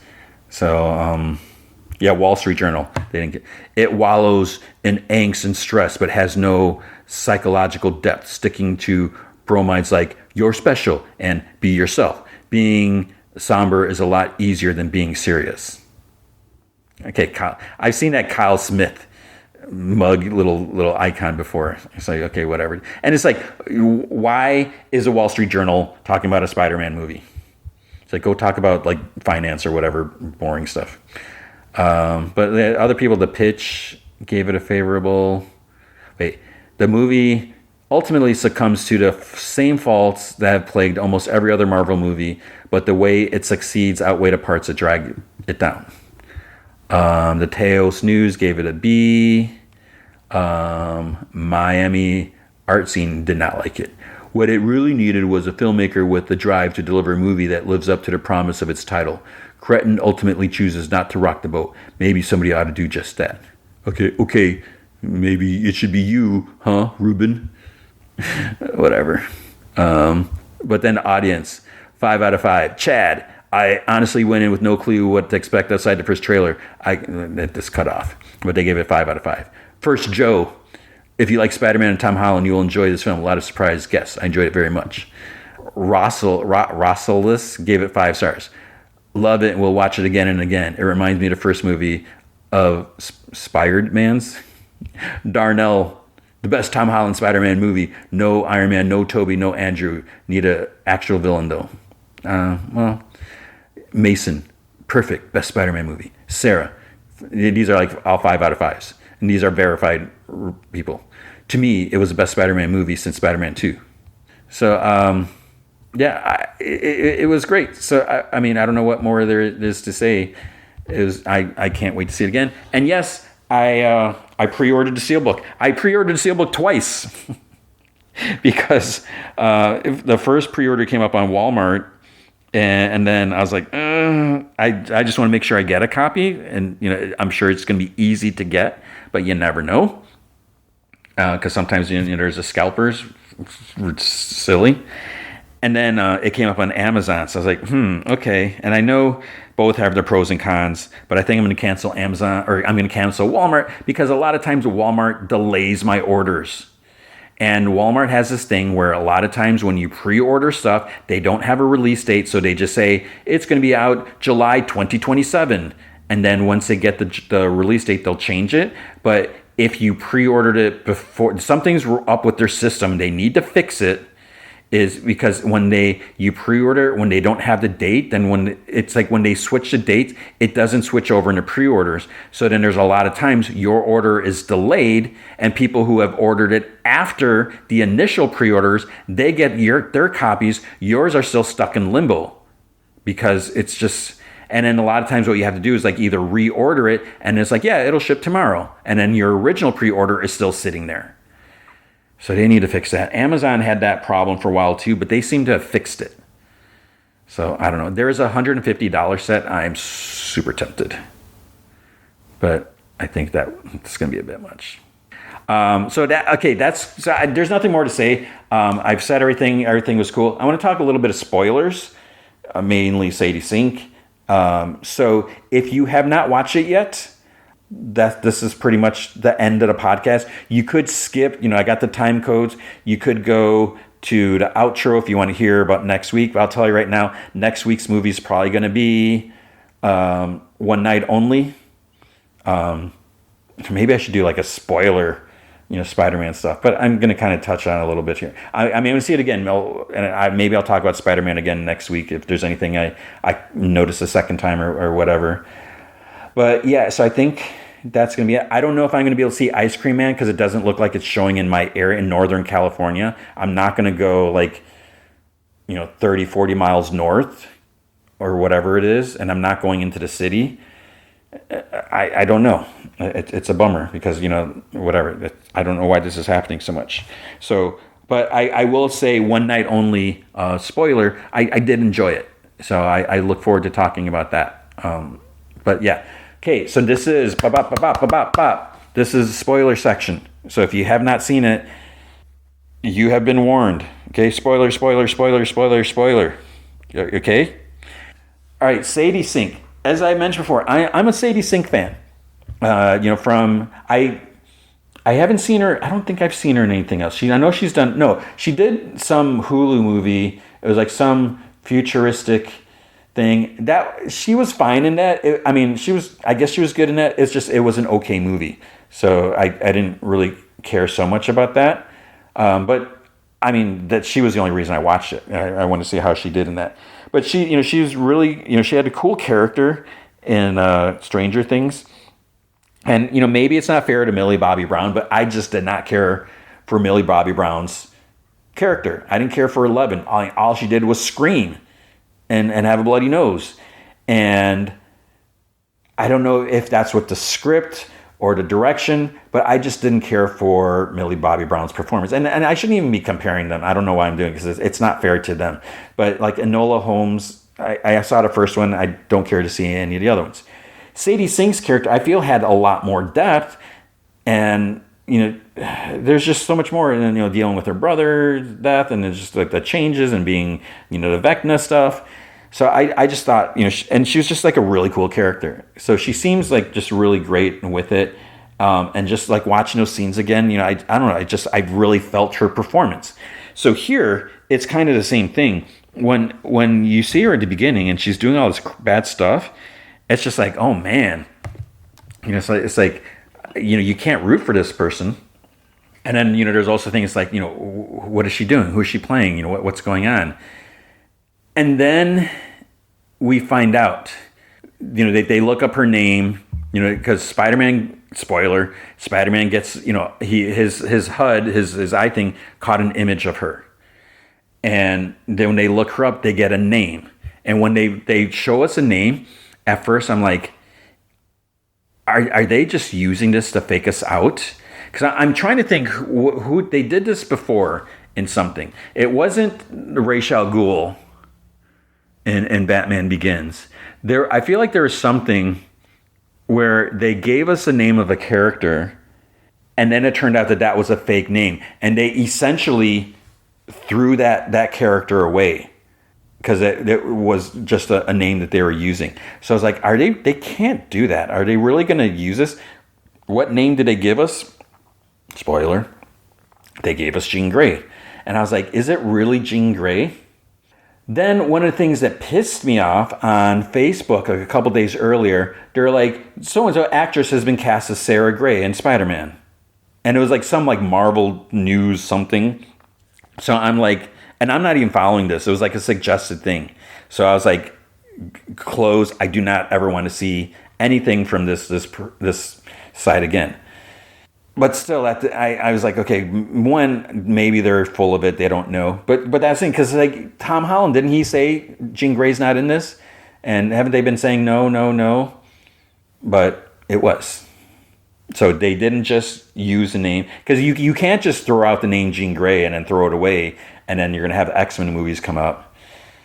And for the longest time, when people were like, oh no, she's going to be Rachel Grey, she's going to be this, she's going to be that, whatever, like that. And I was saying, because I think she's such a cool actress, I was like, she would be great. I would love to see her as Jean Grey. That would be amazing.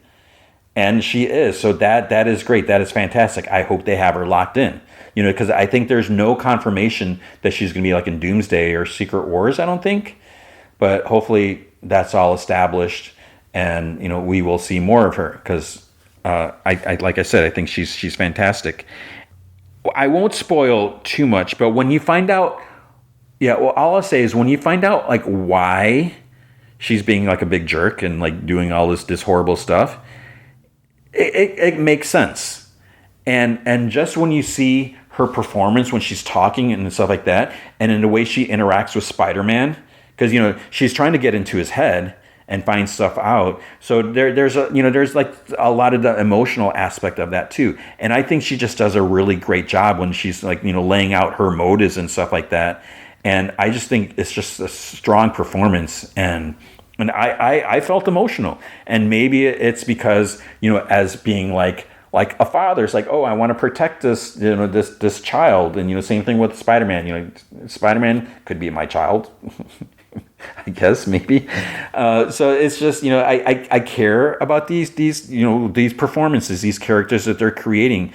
And, so I do feel like where they're coming from like that. And so I think there's something about it. So I thought she was great. And I just wanted to really say that without getting to more specifics.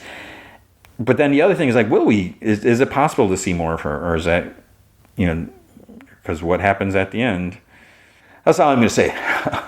So, I mean, it's so silly because obviously if I'm talking spoilers, but just in case you haven't seen it and you are sneakily listening to this part, you never know what's going to happen. So I love the movie, and I can't wait to watch it again. I don't think there's anything more to say about it. I just think everything was handled well, and it was just crazy. So, but I will say there was no Olivia Rodrigo song. I was really, really hoping there would be, because Marvel did a promo. They did like a promo trailer, and they used "Stupid Song," which is such a emotional song. It's just like you just feel it, and it like went perfect with this trailer, the way they use it and kind of edit it a little bit. And so the hopes was because Olivia Rodrigo has some songs that weren't used on the album, so it's like maybe they're going to use one. And then I was just really hoping, it's like if she has an original song, could it go up for an Oscar against Taylor Swift, who I am really thinking is not a nice person. I hate to say it, because I was Taylor Swift's one of her big fans, and yeah, I don't like a lot of the stuff that she's been doing, and I know a lot of people are still not seeing it, so I don't know. But yeah, no Olivia Rodrigo song, so that was unfortunate. But it was a great movie, so you should definitely see it. So with that, there's nothing more to say. I loved it. I'm just going to go around in a circle if I continue that. So that is going to be it for this week. So big thanks to Andrew Loken for being a big, awesome supporter. You can be a supporter by going to patreon.com/gmanfromheck. Any amount you can commit to will be awesome. If you commit at the Rick Jones tier or higher, you get access to the Sacred Podcast from Heck, which is an additional 30-ish minutes of podcast entertainment every single week. Last week I did an Off My Mind about comic book movies and adapting comic book stories, whether or not they should do that. This week I think I'm going to do the comic book look back that I was going to do last week. It's a fun issue. I'll spoil it. It's a Lois Lane issue. It's a goofy cover, and so I'm looking forward to that. So I'll probably do that, unless I change my mind last minute if I think of some other off my mind topic. But if you can't commit to monthly commitment, you can also help out by going to coffee.com/gmanfromheck. You can buy me a virtual cup of coffee, or 3. That's ko-fi.com/gmanfromheck. So I mentioned, next week will probably be one night only. I mean, I'm definitely going to talk about it. That's probably going to be the main movie feature. I don't think I'm going to be able to see Ice Cream Man. I'm going to see Spider-Man Brand New Day again. I don't know if you want me to talk about it again or not. Let me know if there's any interest in being more spoiler. Because I haven't talked about really how the Punisher was, or how the Hulk was, or, so I could talk more if you want. And then, we'll have Silo, My Adventure Superman, X-Men. Is there something else? So probably all that stuff. But that is going to be it. Thank you for listening. Thank you for your support. I appreciate you. I hope you are doing well. I hope you remember, be good to each other.